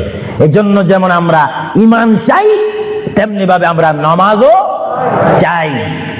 আপনারা কি নামাজ চান না? আমার নওজোয়ান ভাইয়েরা বলেন, আমরা কি নামাজ চাই না? নামাজের পরিবেশ সৃষ্টি করতে চাই না? বিশ্বের মধ্যে অশান্ত পৃথিবীকে শান্তিভাবে যদি প্রতিষ্ঠানিক রূপ দেওয়ার যদি কোনো প্রয়োজনীয়তা মনে করেন, সেই প্রয়োজনীয়তা রয়েছে মুহাম্মদ রাসূলুল্লাহর আদর্শের মাধ্যমে। চিৎকার দিয়ে বলেন সুবহানাল্লাহ। প্রথম প্রশ্ন হবে, আপনাকে কবরে প্রথম প্রশ্ন করা হবে ইংরেজিতে, উর্দুতে, ফার্সিতে, বাংলাতে, না আরবিতে? আওয়াজটা মনে হয় একটু দুর্বল হয়ে গেছে। আর যদিও আরবি না জানেন, নবীর উম্মত হওয়ার কারণে কবরে আরবি বলতে পারবেন। সুবহানাল্লাহ। জোরে বলেন কোন ভাষায়? এখন আপনি বলবেন, ফেরেশতারা বলবে বার রাব্বুকা, আপনি যদি বলেন আমি সরি আছি, ফেরেশতারা কি এটা বুঝবে নাকি? সরি টরি যাইগুলো দুনিয়া। এখন ঠিকঠাক জবাব দাও, বার রাব্বুকা, তোমার প্রভুকে। জবাব দিতে হবে কি জানেন? বলেন রব্বি আল্লাহ। আমি প্রশ্ন করব, সবাই জবাব দিবেন মার রাব্বুকা। সবাই উচ্চ স্বরে বলেন তো দেখি, রব্বি আল্লাহ। আবার প্রশ্ন করি, কবরের প্রশ্নটা আজকে শিক্ষা দিচ্ছি, সবাই বলেন রব্বি আল্লাহ। আমি প্রশ্ন করব মার রাব্বুকা, সবাই বলবেন রব্বি আল্লাহ। মার রাব্বুকা, মা দীনুকা, বলেন দীনি আল ইসলাম। মা দীনুকা, মা কুনতা তাকুলু ফি হক্কে হাযার রাজুল। বুঝবেন, আপনাকে প্রশ্ন করা হবে, হে আল্লাহর বান্দা, মার রাব্বুকা, তোমার প্রতিপালককে, তোমার ইলাকে, তোমার আল্লাহকে। আপনি যদি ইমানদার হন, নামাজি হন, আল্লাহ ওয়ালা হন, মিথ্যা কথা যদি না বলেন, শিরিক বেদাত যদি না করেন, রাসূল ফরসানে যদি বেয়াদবি না করেন, আপনি বলবেন রব্বি আল্লাহ। ফেরেশতারা সঙ্গে সঙ্গে বলবে মা দীনুকা, এই ব্যক্তি তোমার দিন কি? বলবেন দীনি আল ইসলাম, আমার ধর্মের নাম দিন ইসলাম। এবার মুনকির নকির প্রশ্ন করবে, হে আল্লাহর বান্দা, বড় সাবধানের সহিত তুমি প্রশ্নের জবাবটা দিও। এই প্রশ্নের উপরে তোমার নির্ভর করবে জান্নাত এবং দোজখ। তোমাকে প্রশ্ন করতে চাই, মা কুনতা তাকুলু ফি হক্কে হাযার রাজুল। এইভাবে দেখাই দিবে, মা কুনতা তাকুলু ফি হক্কে হাযার রাজুল। মৃত্যু ব্যক্তি, যিনি তোমার কবরের মধ্যে উপস্থিত হয়ে সোনার একজন নূরের মানুষ দাঁড়িয়ে আছে, এনাকে তুমি চিনোনি? যারা আশিকে রাসূল নবী ওয়ালা, তারা সঙ্গে সঙ্গে বলবেন, ফেরেশতারা চলে যাও, ইনি হচ্ছে আমার প্রিয় নবী মুহাম্মদুর রাসূলুল্লাহ সাল্লাল্লাহু আলাইহি ওয়াসাল্লাম। আমার আল্লাহ বলবে, মুনকির নকির রে, আর দেরি করো না, আমার আদরের বান্দার কবরের সাথে জান্নাতের সাথে দরজা দিয়ে দাও। জোরে বলেন সুবহানাল্লাহ, আরো জোরে বলেন। আপনার কবর থেকে জান্নাতের পরিবেশ লাভ করতে হলে মুহাম্মদ রাসূলুল্লাহর ভালোবাসার প্রয়োজন আছে কিনা? আরো জোরে বলেন, আছে কিনা? তিনটি প্রশ্ন শেষ। যদি ভালো হয়, হাসরের ময়দানে উঠবেন, তকদির যদি ভালো হয়, ডাইন হাতে আমলনামা নেই। আর যদি তকদির মন্দ হয়, বাম হাতে আমলনামা। উঠবেন আপনি, যারা আসামি, কাঠগড়ায় থাকবেন, হাত এইভাবে থাকবে, আগুনের রশি, আগুনের শিখল হাতে থাকবে। ফেরেশতারা টেনে টেনে মিজানের কাছে নিয়ে যাবে, মিজানে তুলবে। বদ বেশি, গুনাহ বেশি, ফেরেশতারা আগুনের দোররা মেরে মেরে আপনাকে জাহান্নামের দিকে টেনে টেনে নিয়ে যাবে, জাহান্নামীদেরকে। আর যারা জান্নাতি, তারা স্বাধীনতা লাভ করে তারা জান্নাতের দিকে যাবে। জোরে সুবহানাল্লাহ। এ ভাইয়েরা আমার, আল্লাহর প্রিয় নবী, দু জাহানের বাদশা নবী মুহাম্মদুর রাসূলুল্লাহ সাল্লাল্লাহু আলাইহি ওয়াসাল্লাম বলেন, এমন অবস্থার মধ্যে হাসরের ময়দানে আমরা সবাই উঠব।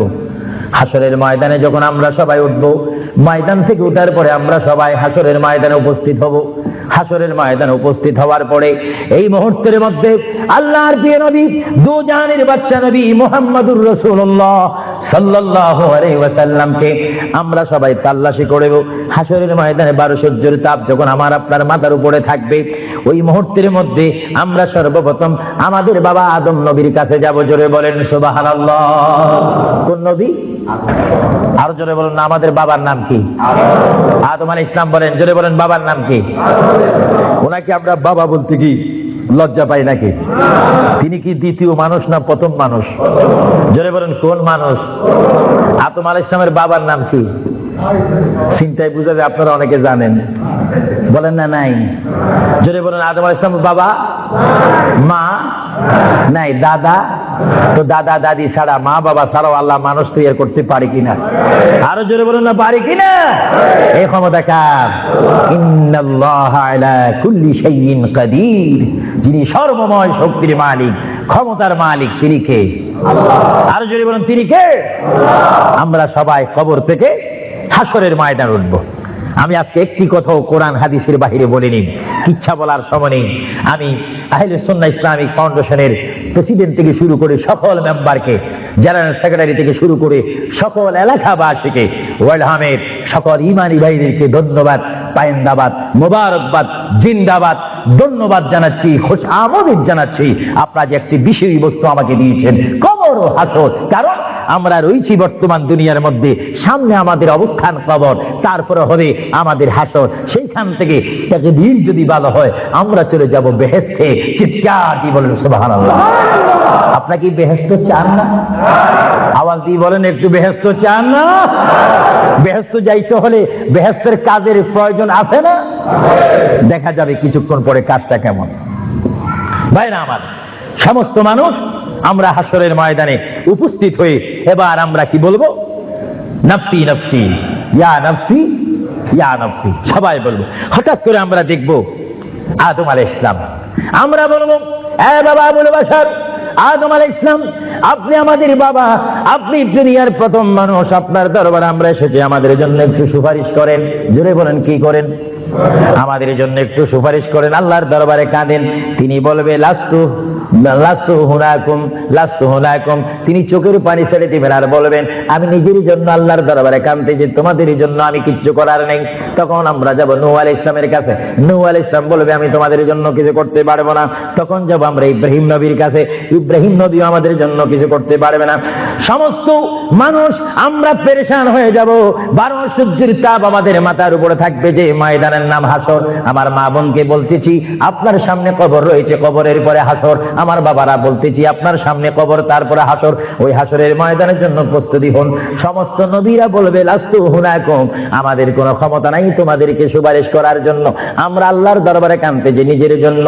এই টাইমে আমরা যখন হযরতে মূসা নবীর কাছে যাব, মূসা নবী বলবে লাস্তু হুনাকুম, আমি নিজের জন্য নিজে কাঁদতেছি। তারপরে মূসা নবী বলবে, আমি তোমাদেরকে একটা ঠিকানা দিলাম, ওই একজন পয়গম্বর দেখা যায়, ওই পয়গম্বরের কাছে তোমরা চলে যাও। ওনার কাছে যখন আমরা যাব, তিনি বলবেন, আমি ঈসা রুহুল্লাহ।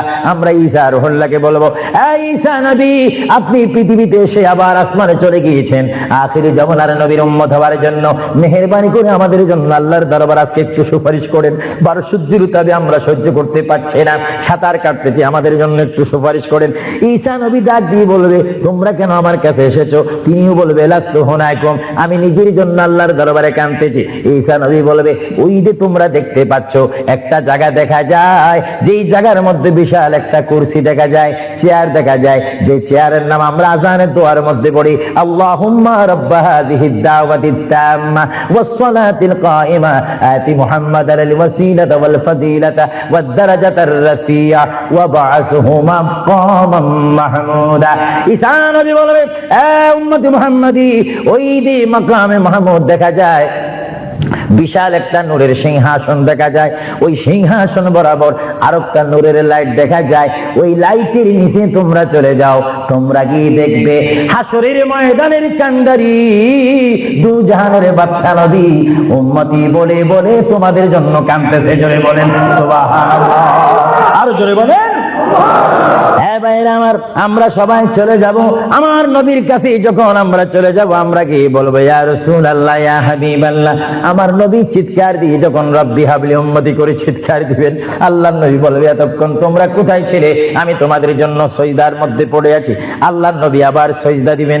আল্লাহর নবী সিজদা দেওয়ার পরে আমার আল্লাহ বলে, হাবিব, এ বন্ধু, তাইবের ময়দানে, উহুদের ময়দানে, হাইবের ময়দানে, কারবালার ময়দানে ইসলামকে প্রতিষ্ঠিত করার জন্য, শানের সালত, শানে মুস্তাফা প্রকাশ করার জন্য আপনাকে অনেক কাঁদাইছিলাম। ইয়া রাসূলুল্লাহ, হাসরের ময়দানে আপনি কাঁদবেন না। আপনি যদি কাঁদেন, আমি আল্লাহ সহ্য করতে পারবো না। আজকে আপনি কাঁদবেন না, আপনি মাকামে মাহমুদের মধ্যে বসেন।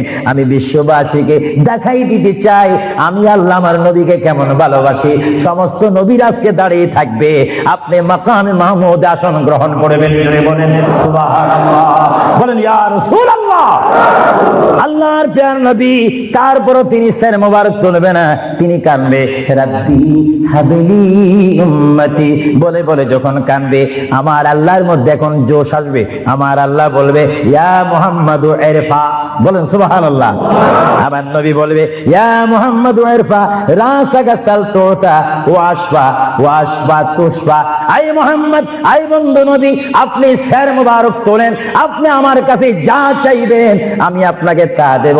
আপনি কি চান বলেন? আমার নবী কেঁদে কেঁদে বলবে আল্লাহ গো, তুমি যখন আমাকে বলেছো আমি তোমার কাছে কি চাই। এই যে জাহান্নাম দেখা যায়, জাহান্নামের ভিতরে আমি নবীকে মোহাব্বত করেছে এমন অনেক কোটি কোটি বান্দারা উপস্থিত হয়েছে। আল্লাহ আমি চাই জাহান্নামে একটু প্রবেশ করব, আমার ইচ্ছা অনুপাতে আমি জাহান্নামীকে জান্নাতে নিয়ে আসবো। ধরে বলেন সুবহানাল্লাহ। আমার নবী যখন জাহান্নামের মধ্যে তিনি চলে যাবেন, জাহান্নামের মধ্যে যাওয়ার পরে ইচ্ছা অনুপাতে তিনি যখন নিয়ে আসবেন, সকলকে জান্নাতে পৌঁছে দিবেন। আবার তিনি সিজদার মধ্যে পড়বেন, আবার আমার আল্লাহ ডাক দিবে ইয়া মুহাম্মদ, জোরে বলেন কি ইয়া মুহাম্মদ সাল্লাল্লাহু আলাইহি ওয়াসাল্লাম ইরফা রাসাকা সালতুতাতি ওয়াশফাউ তুশফা। আই মুহাম্মদ আবার আপনি বলেন কি চান? ইয়া আল্লাহ কিঞ্চিত পরিমাণ, তিল পরিমাণ আমার ভালোবাসা যাদের অন্তরের মধ্যে ছিল তারা আজকে জাহান্নামের মধ্যে অবস্থান করেছে, আমার সহ্য হয় না, আমি তাদেরকে নারী হোক আর পুরুষ হোক আমি তাদেরকে জাহান্নাম থেকে আনতে চাই। আল্লাহর প্রিয় নবী আবার জাহান্নামের মধ্যে প্রবেশ করবে। এইভাবে আল্লাহর নবী 3 বার জাহান্নামে প্রবেশ করবে। নবী বলেন আমার জানা মতে একটা উম্মত আর জাহান্নামে আমি রাখবো না। জোরে বলেন সুবহানাল্লাহ, আরো জোরে বলেন। এজন্য আল্লাহ রাব্বুল আলামিন কোরআন শরীফের মধ্যে আল্লাহ রাব্বুল আলামিন বলেন মানজাল্লাযী ইয়াশফা। আল্লাহর প্যারা নবী দু জানের নবী সাল্লাল্লাহু আলাইহি ওয়াসাল্লামকে আল্লাহ রাব্বুল আলামিন হাসরের ময়দানে সুপারিশ করার অধিকার নবীর হাতে দান করেছেন। জোরে বলেন সুবহানাল্লাহ। যাই হোক, আল্লাহ রাব্বুল আলামিন আমাদের সকলকে মুহাম্মদ রাসূলুল্লাহ আদর্শের সৈনিক হওয়ার তৌফিক দেন। চিৎকার দিয়ে বলুন আমিন। اللهم صل على سيدنا مولانا محمد وعلى آل سيدنا مولانا محمد। আসেন যেই নবীর এতক্ষণ গুণগান করেছি, আল্লাহর গুণগান করেছি, আসেন সৃষ্টির সেরা নবী দু জাহানের বাদশা নবীকে যদি কষ্ট না হয় উম্মতি মুহাম্মদ হিসাবে আসেন আমরা একটু দাঁড়িয়ে নবীকে সালাম দিয়ে দিই। ইয়া নবী সালাম আলাইকা, তুলে দাও। সালাম আলাইকা ইয়া হাবিব, সালাম আলাইকা সালাওয়াতুল্লাহ সাইয়্যিদি ইয়া রাসূলুল্লাহ ইয়া হাবিবাল্লাহ। সাধ্য নেই যেতে মদিনায়, দিন রাত এই ভাবনায়, দেখা দাও নবীজি স্বপনে, এই আরজ আপনার চরণে। ইয়া নবী সালাম আলাইকা ইয়া রাসূল ইয়া হাবিব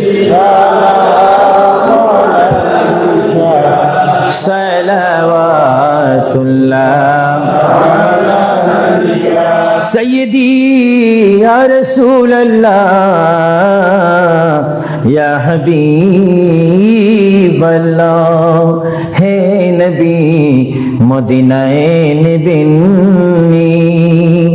নীলে গো কেন নেন না, মনে যে আর মানে না, নিয়ে যাও সোনার মদিনা। ইয়া নবী সালাম আলাইকা ইয়া রাসূল সালাম আলাইকা ইয়া হাবিব সালাম আলাইকা সালাওয়াতুল্লাহ بلغ العلا بكماله كشف الدجى بجماله حسنت جميع خصاله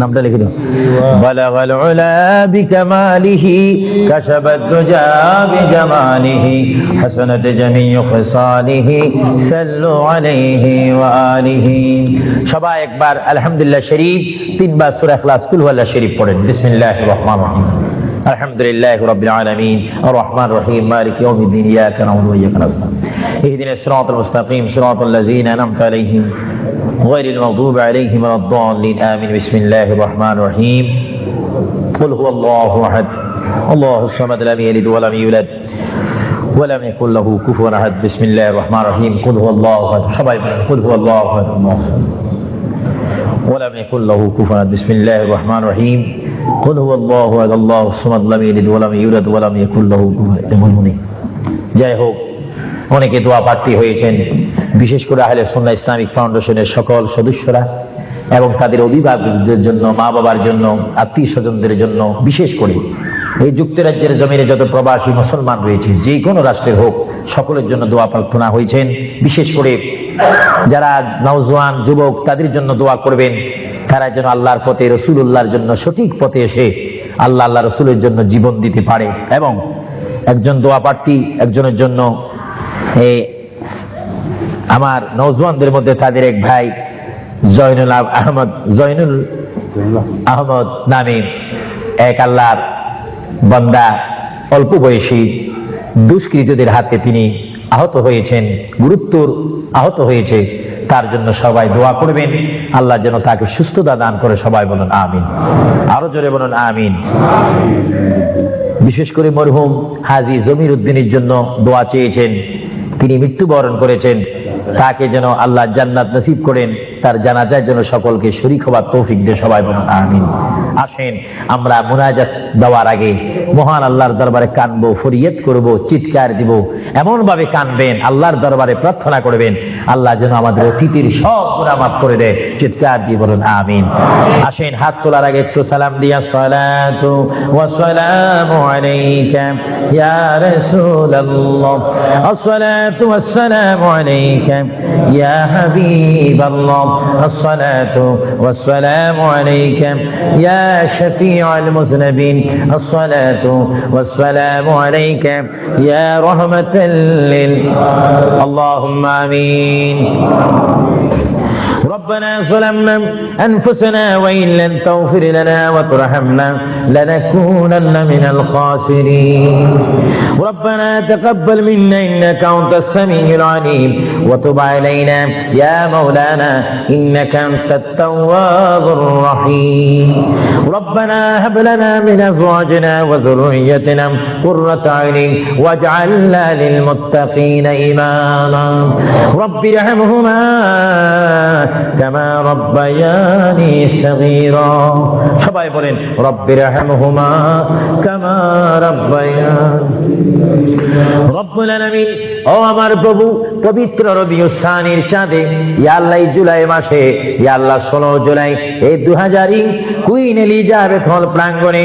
ইয়া আল্লাহ আহলে সুন্নাহ ইসলামিক ফাউন্ডেশন কর্তৃক আয়োজিত ঐতিহাসিক সুন্নি সমাবেশ মাহফিলে বসে তোমার শাহী দরবারে গুনার দুই কানা হাত বাড়াইলাম রব্বুল আলামিন মেহেরবানি করে আমাদের জিন্দেগীর तमाम গুনাহগুলো তুমি maaf করে দাও ও রব্বুল আলামিন আমরা যারা হাত তুলেছি আমার ডানে আমার বামে আমার সামনে আমার পর্দার মধ্যে অনেক শত শত মা বোনেরা হাত তুলেছে হাজার হাজার রাসূল প্রেমিক সুন্নি ভাইরা হাত তুলেছে আল্লাহ গো মেহেরবানি করে আমাদের হাতকে তোমার দরবার থেকে খালি দিও না ও রব্বুল আলামিন আমরা যারা তোমার দরবারে হাত তুলেছি আমাদের মা বাবার জীবনের গুনাহগুলো তুমি maaf করে দাও আমাদের দাদা দাদির জীবনের গুনাহগুলো maaf করে দাও আমাদের নানা নানির জীবনের গুনাহগুলো maaf করে দাও রব্বুল আলামিন তোমার দরবারে হাত তুলেছি ওগো আমার আল্লাহ জানি না কার আব্বা নাই